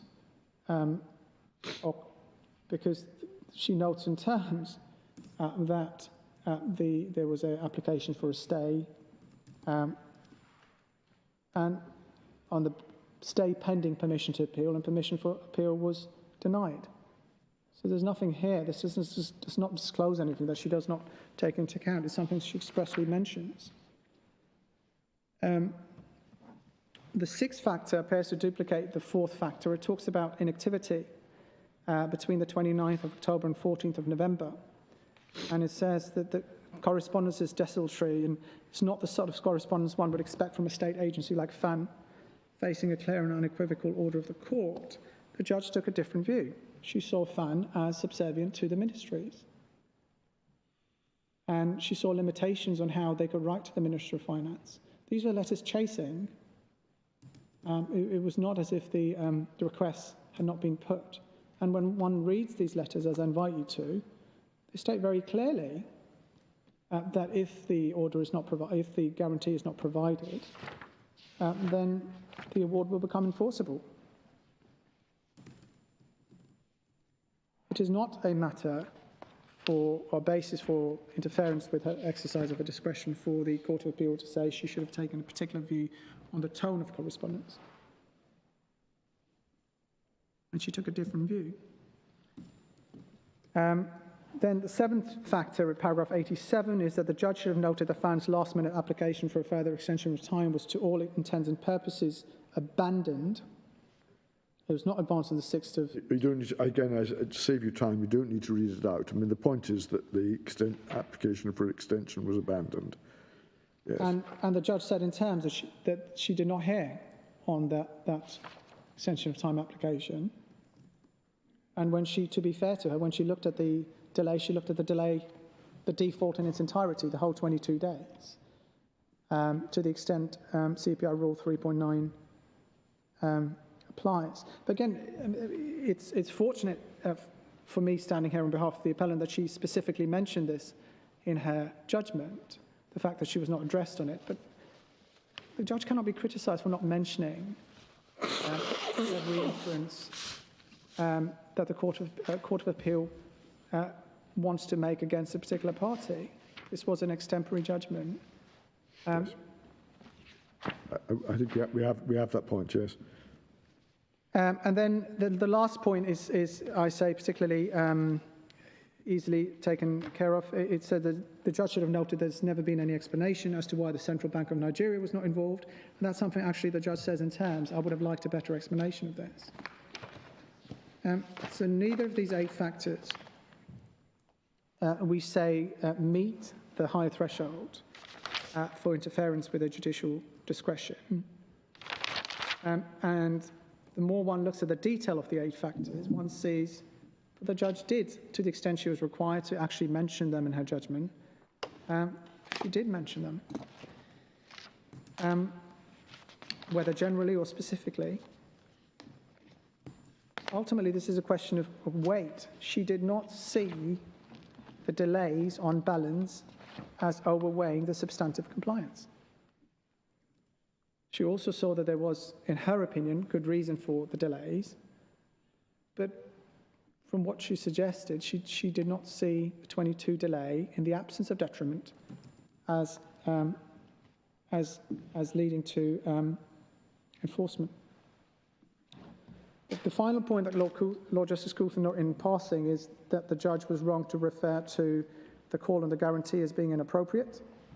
And we submit that she was right to refer to it. She noted two things. She said that the demand was inappropriate both because it was never intended that the guarantee should be called upon in these circumstances, and also because it was called when the respondent was well aware that an application was being submitted to reconsider the unsealed order.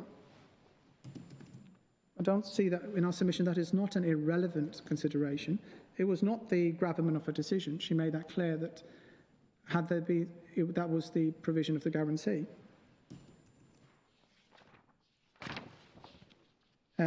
Your Lordships will have my points on.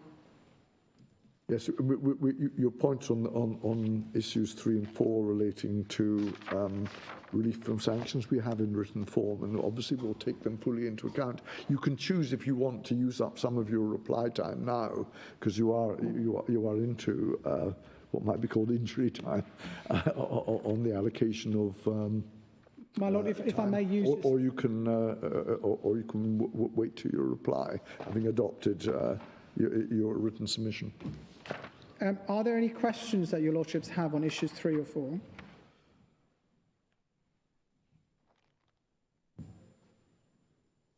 Well, I think probably the sensible thing to do is to hear from the respondent, and if we have further questions on those issues, to raise them with you in your reply submission. Thank you. Thank you very much.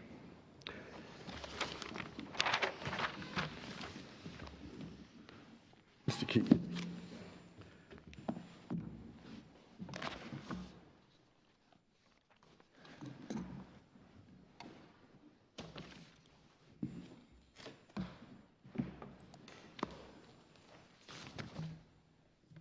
May it please your Lordships.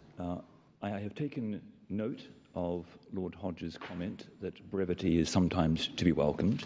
I shall endeavour to go through matters at some pace. Of course, if that causes some... Do not assume, because certain questions have been asked, that the panel is necessarily of the same view as the questioners. That would be unwise. That is understood, my Lord. At heart, and if one steps back from the detail of the legal debates and looks at the overall result at the High Court level, in our respectful submission, it is clear that the Deputy Judge arrived at the wrong result. That result just cannot stand, and that was rightly recognised by the Court of Appeal.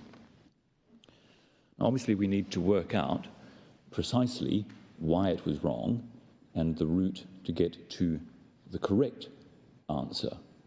But one should not, we say, lose sight of the fact that permutations that might arise about the precise formulations of the test do not alter that fundamental conclusion and the submission which we make. Well, it's not self-evident, the conclusion. You can't just take it as a premise and then work backwards from that. You're going to have to persuade us that it was the wrong result. Not at all, my Lord. And inevitably, one will have to delve into an analysis of both the Deputy Judge's decision of 13 December and, unfortunately, the facts. And I will do that at some pace. But you also have to bear in mind that when the fact that we might have come to a different result is neither here nor there at this stage. I understand. So the fact that I might think it was wrong in the sense that I would have come to the opposite decision doesn't actually get you out of the starting blocks. Save, of course, my Lord, which is a submission which we do make, that it is so wrong that it is outside the boundaries which there could be reasonable disagreement, and we do make that submission. But I appreciate that the point my Lord is making about the constraints upon appellate supervision of discretions. At heart, we have a situation which I described in paragraph 1 of the Respondent's case. FAAN did not seek to avoid the oral order made, did not make an adjournment application, it did not make an extension of time application, it did not object to the order in any form at all. And that was despite there being material available to it which, in one view, might have been used by it in a last-ditch attempt to seek to fend off the granting of the enforcement order. And as your lordships know, that included evidence put before the court which showed a guarantee would, quote, unfeignedly, end quote, be issued in the forthcoming days. No such application was made, no objection to the making order was made. As at the 6th of December, the order was fully justified on the facts, that is, the enforcement order. No mistake was made, and that is accepted by the Deputy Judge in her judgment of the 13th of December at paragraph 17.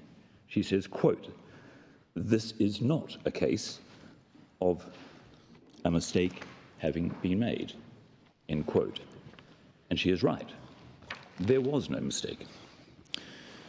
Further, nothing unexpected or unanticipated happened after the making of the order of 6th of December. And your lordships are well aware of the fact that the guarantee was, to put it mildly, clearly anticipated.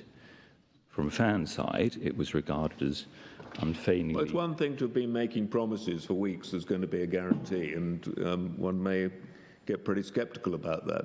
It's another thing when it actually turns up a couple of hours later. Well, it's obviously a different scenario, and your clients treated it as such. Well, if one tests the situation at the 13th of December, which is when the Deputy Judge is considering what was the difference between what was the position as at 6th of December and 13th of December, was there anything which was unanticipated as events actually turned out? No, nothing was unanticipated. It had been anticipated. Whether that anticipation bore fruit is a different matter, but it did bore fruit. If you limit your focus to the arrival eventually of the guarantee, that may be a proposition that one wouldn't quarrel with. But what had happened wasn't merely the late arrival of the guarantee, but the arrival of the guarantee in the hands of your side at a time when there was an enforceable order to enforce the award, so that the guarantee, instead of being security for an ultimate payment if you finally won in Nigeria, was immediately a species of money available by way of enforcement. Isn't that what was unanticipated? No, my lord. As at 6th of December, indeed by the evidence of the witness put forward on the 5th of December from FAAN, which is the famous unfeignedly forthcoming, it was clear that, at least on FAAN's side of things, they truly believed that the guarantee was coming, and that was the evidence that they put forward. It is also the submission that was made in their skeleton argument to the court. And what did you say in your submission to the court? Well, that their belief was contested by you, was it not? Yes. Yes. So it wasn't a matter of an agreed anticipation. It was a matter of contest. FAAN may not have been surprised that the guarantee arrived that afternoon or that evening, but your position was to the contrary. You, I imagine, were saying, "Don't believe these promises. We've been here before." Well, in my respectful submission, the Court of Appeal is right to have looked at it on the basis that the Deputy Judge can be taken to have concluded on the basis of the evidence that FAAN submissions were valid. I mean, why? If anything, it suggests the opposite, since they didn't actually contest the application. And as my lord says, it was your strong position that you don't believe a word of it. We've had all these promises. My lord, there was only in terms of the evidence consisted of essentially two things.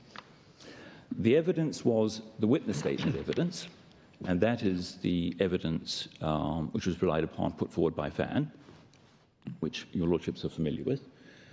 And there was inferential evidence based upon a series of prior broken promises, which was what my side relied upon. In my respectful submission,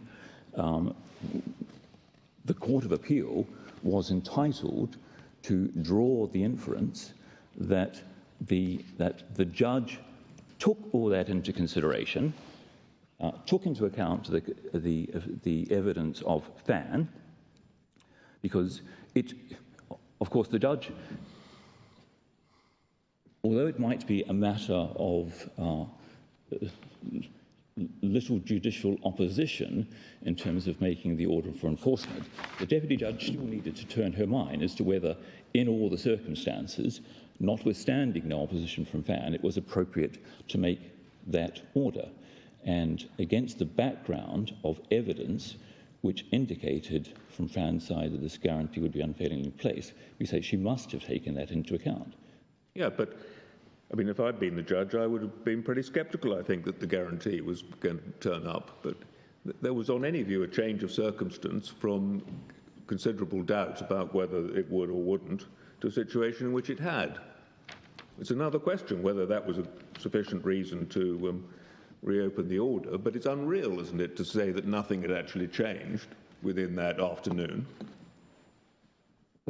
Certainly things have changed, and my Lord Briggs certainly identified one point which had changed, namely the guarantee had arrived. That is incontrovertible, and that was a change. Well, he identified another point, was it had arrived not as a guarantee for in a situation where there was, but as on the face of it, something which you could immediately and did seek to execute against.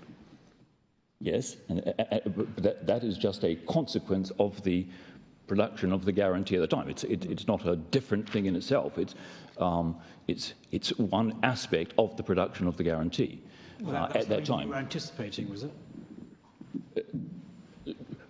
No, my lord. To be fair, we were not anticipating a guarantee being provided after 6th of December, the order having been made, but it was. And that gave us the rights in specie and the property rights which were available to us on the production of that guarantee. FAAN took its chances and elected to go down that route. Well, it took its chances. It gave you, the guarantee was in effect delivered to you by FAAN at a time when they had an entitlement to enforce the award. No steps were taken to say, treat this as undelivered, this is what we're going to put before the court in a few days' time yes. In an attempt for reconsideration. You got the windfall, as it were, yes. of an enforceable guarantee in a circumstance where the green light had been given to you to enforce the award. Yes, we agree with that, my lord. And of course, one can envisage circumstances where it could easily have been done, the guarantee being in FAAN's hands, but not actually handing over the guarantee to us, that the evidence could have been produced and the same application could have been advanced. That windfall was not something you'd ever asked for, no. Or something which the judge had ever contemplated using the court's power to give you. Well, according to the deputy judge, no. That's right. That's right. Well, not just according to the deputy judge. It seems fairly obvious. Yes. Yes, we don't disagree.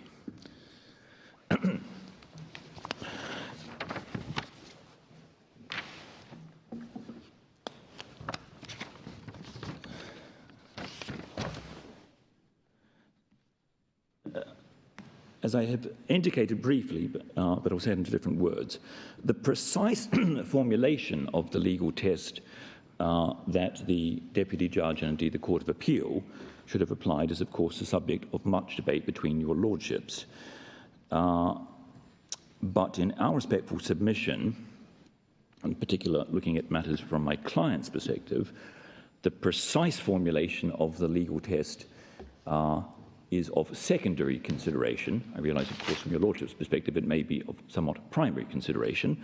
And what matters to us is an analysis of the factual situation and the actual the exercise of the discretion on whichever legal test is the correct legal test, because we say whichever route one goes down, one arrives inevitably at that same conclusion, namely the result at the High Court level is wrong, and clearly so. I will need,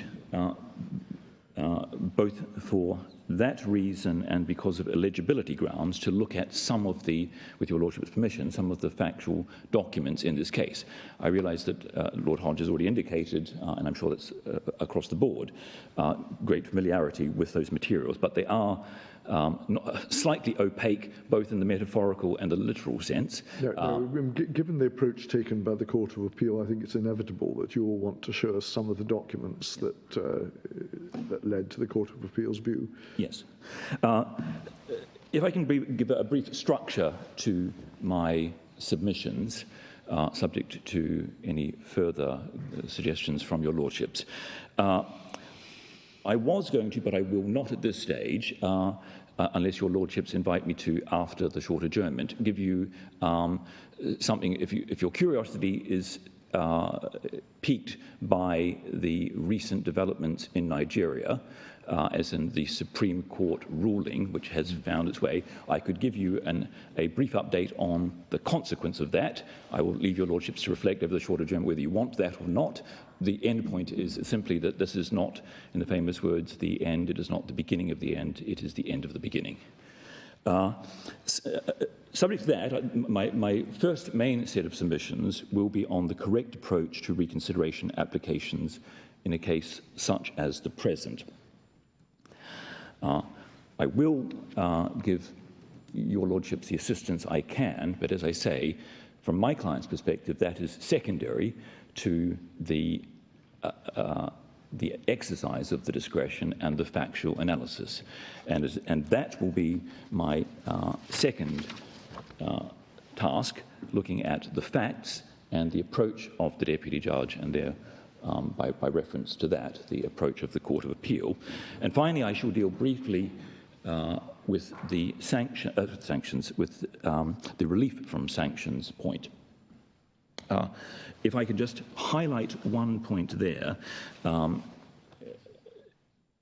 give some advance notice. I will want to say something, even if I say nothing else, about the relief from sanctions point, simply because there is a Privy Council case that my learned friend relies upon, and there is a great danger of using that or referring to that without understanding a couple of really important points. And if misused or endorsed in certain ways, quite significant adverse consequences could arise for English and Welsh law, and I do not want that to happen. So I do feel I need to say something about it, but I will do that right at the end. Thank you. So, turning to the test of the reconsideration point, I want to start, if I may, with giving some practical experience and explain what is happening on the ground, so to speak, in first instance courts. You will have seen from paragraph 8 of the written case a quotation from the judgment of Mr. Justice Fraser in Grosvenor.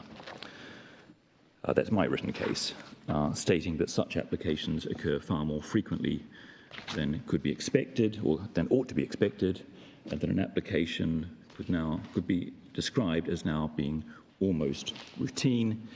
That's talking about when counsel gets the draft judgment.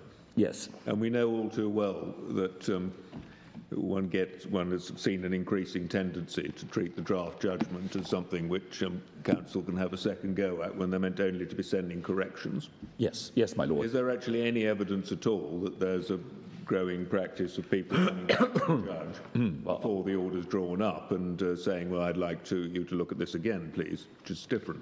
Well, my lord, 2 points on that. Number one, your lordship rightly notes the unfortunate tendency of some counsel for losing parties to seek to reopen a matter upon receipt of the draft judgment. What is being done, though, is that is in reliance on in real. And my second point, to make that good, is I'll explain what I have found by my research, and I'll briefly explain that. What I did was I looked for judgments following the Supreme Court in real, and I did a search on Westlaw and a search on Bailey. I did not search anywhere else. Those are the two sources. I looked for cases at the High Court level and above where in real in the Supreme Court had been used as the basis for, in support of an argument for reconsideration. And that is both the sort of situation that we have here, where there is a final order or an interlocutory order, and also the cases which my Lord Legate refers to, where there are draft judgments. What I found, so this is an 8.5-year period. I did this at the end of last year. It's an 8.5-year period after the distribution of in real. I found 140, roughly, judgments, somewhat over 140 judgments at the High Court level and above, where in real was being invoked. Now, that number disguises and underestimates the true number of reconsideration applications. Number one, for obvious reasons, it doesn't take into account judgments which were delivered orally, but where there is no transcript made and there hasn't found its way onto Westlaw or Bailey. We don't know how many of those are, of course, but it doesn't take account of those. Secondly, and as a more specific example of that first point, it is clear that in many cases reconsiderations and applications are now being made on what is called in one case, a rolling and iterative basis, meaning the judge delivers a draft judgment, an application is made to reopen, reconsider that draft judgment, the judge makes a new ruling rejecting or varying the original judgment, that separate draft is then attacked, and thus it carries on. So one sees that in the case of Gidami. I won't open it up, but it's in tab 25 of the authorities bundle. That is expressly referred to by the judge there. And it is the third time that the judge has been asked to reopen a ruling that the judge has made. Now, we don't get the earlier two judgments or disposition of those two earlier statements. So therefore, Well, I can see how Riel might have encouraged some people to think that if it's fine, if the judge has an unlimited discretion to change their mind, we'll have another go at trying to persuade them. But we're not actually dealing here with that sort of case, are we? We are dealing here with a case where there is a different situation. Well, whether it's materially different is another matter, but it's not just saying, well, you haven't mentioned this point, that point, the other point in your judgment, so will you please now reconsider on the basis of that? Yes, I agree with that, my Lord.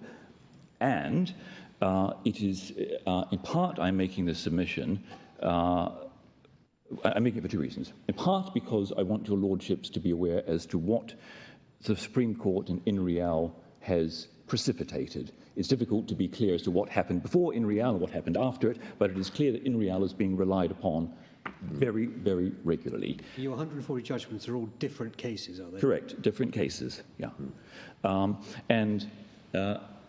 It's for the second point that in terms of formulating a test or stating or restating the test, your lordships may wish to be aware of the fact that that test is used in many different situations, including the rolling or iterative reuse of reconsideration applications for draft judgments. I say no more. That is just to give you the fruits of what I found.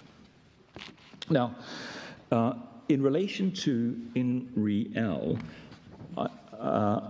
I wish just to give a very brief background to in real. In other words, and this may be fully something that each of your lordships is aware, but I think it is important to do it. In other words, what was the problem that in real Supreme Court thought it was solving? We are, I'm sure, all familiar with the oft-used barrel jurisdiction phrase. And barrel enterprises, which is at tab 41, page 1688, we don't need to turn it up, but that's where it is, in the Court of Appeal, seems to have been either the genesis or the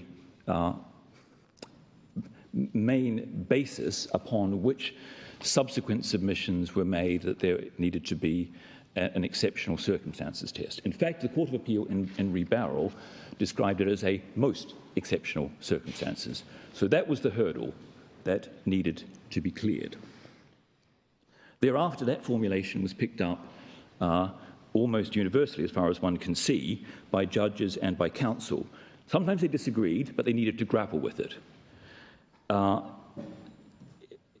It seemed to certain judges inapt for cases where, at a minimum, the judge sua sponte wished to reconsider their own judgment. And some disquiet was expressed about that formulation. And though the actual jurisdiction to do so had been well established by Ree Harrison's case and many other times, that the judge could do that, and that was again reiterated in Real in the Supreme Court. But what courts were finding was, is it really a most exceptional circumstance for a judge to have second thoughts, having given an oral ruling, whether by way of order or judgment? People change their mind. We do it regularly in a loose sense, perhaps not in a formal judicial sense, but is it really a most exceptional circumstance for there to be a change of mind? And thus one sees some disquiet being expressed post-Re Barrel, Barrel Enterprises, in Petalis and Sherifetin, which is the Court of Appeal. We don't need to turn it up, but for the notice at tab 38, page 1630. That was a case where a judge had changed his mind. He had dismissed an application, but before the judgment was entered by way of an order, he wrote to the parties indicating that he had second thoughts and he proposed to allow the application. And the debate came before the Court of Appeal. Was the judge entitled to do so, and could that position properly be called exceptional or most exceptional? And obviously there was some tension inherent in the conclusion that a change of mind is really exceptional. Judges, like all humans, change their minds. The court was clear that the judge was, the first instance judge, was entitled to change his mind and to give effect to that change of mind by way of a reconsideration and variation of the original ruling. But the court felt compelled, by virtue of Barrel, to shoehorn that conclusion into the framework of exceptionality. This was regarded by them as a most exceptional circumstance.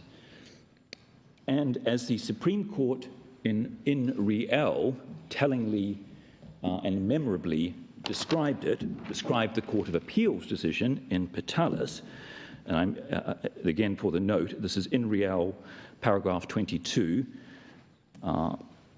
depending on which version one has, if it's the, it's page 939 of the bundle. And at paragraph 22, the Supreme Court described the Court of Appeal in Petalis as having emasculated into insignificance the exceptionality test. In other words, it's there for the sake of form, but we have great difficulty in actually doing what we want to do, and therefore we pay lip service to that test to get the result we want. Similarly, in 2003, the Court of Appeal was faced with a similar issue, and it considered, amongst other things, this is Robinson and Fernsby. Again, for the note, it's tab 15. It's at page 1048. And the particular paragraphs at paragraphs 98, that's Lord Justice May, paragraph 113, Lord Justice Mance, as he then was, and paragraph 120, which is Lord Justice Peter Gibson. They considered the position which would apply to cases where a judge has changed his or her mind. Disquiet was expressed with the exceptional circumstances test, but again, because it had become entrenched by reason of in re barrel, there was no suggestion that one could move away or should move away as a matter of law from it, despite the fact that there was concerns expressed about it. We then come to the Court of Appeal in re L.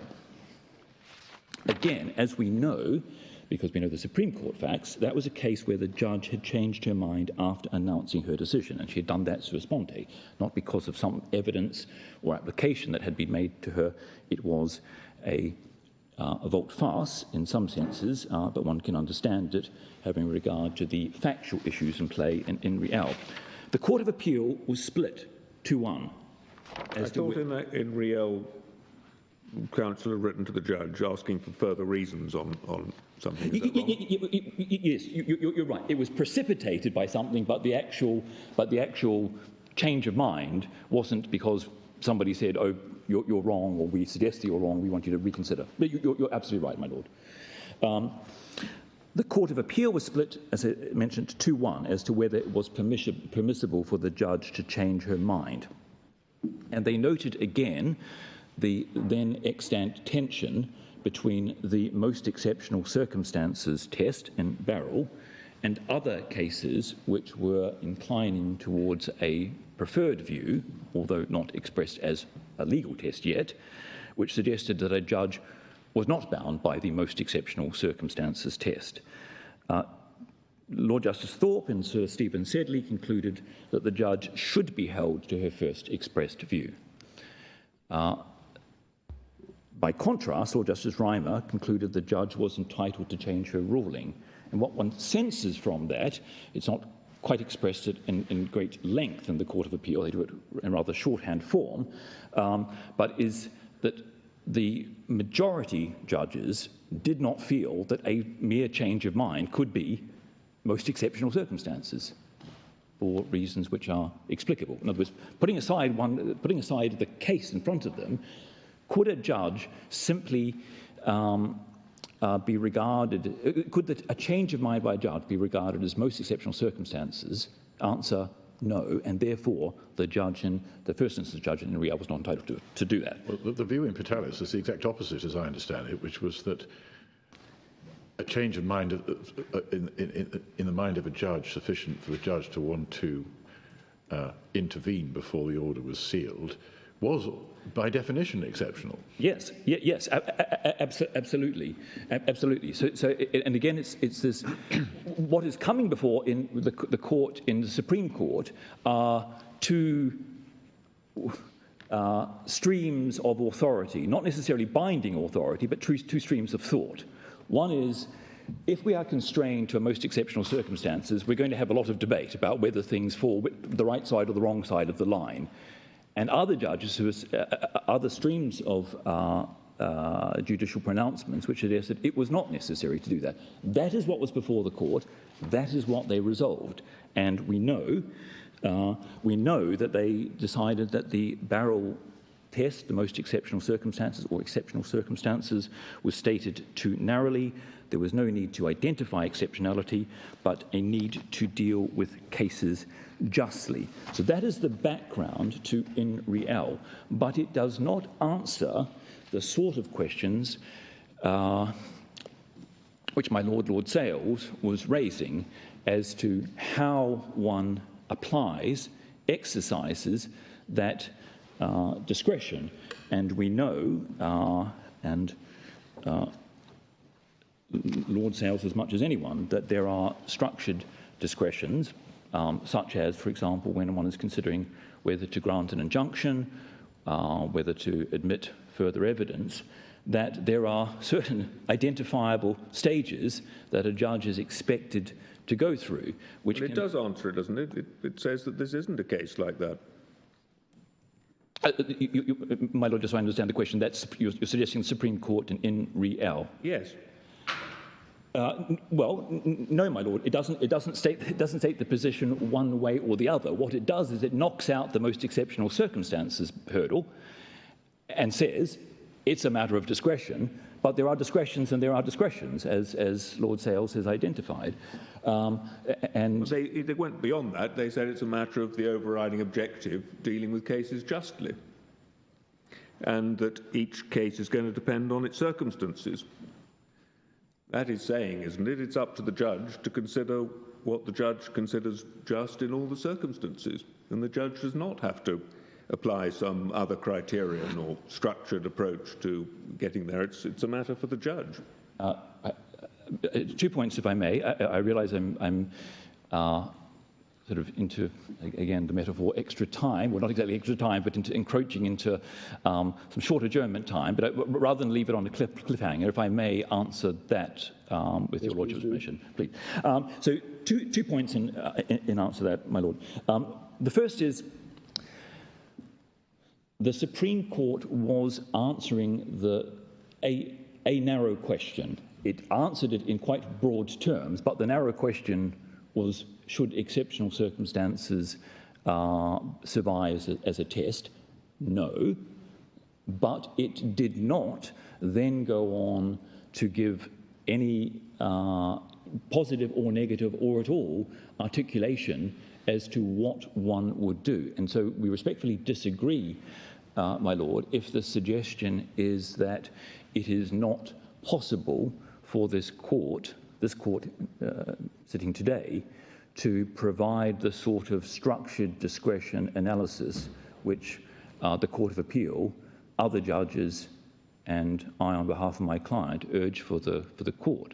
It is not ruled out by in real, whether it is described as a finessing, a next stage, or a articulation of what is bound up in real. We say it is perfectly permissible for this court, should it feel it appropriate, to give the sort of structure to the discretionary exercise that the Court of Appeal did. So that's my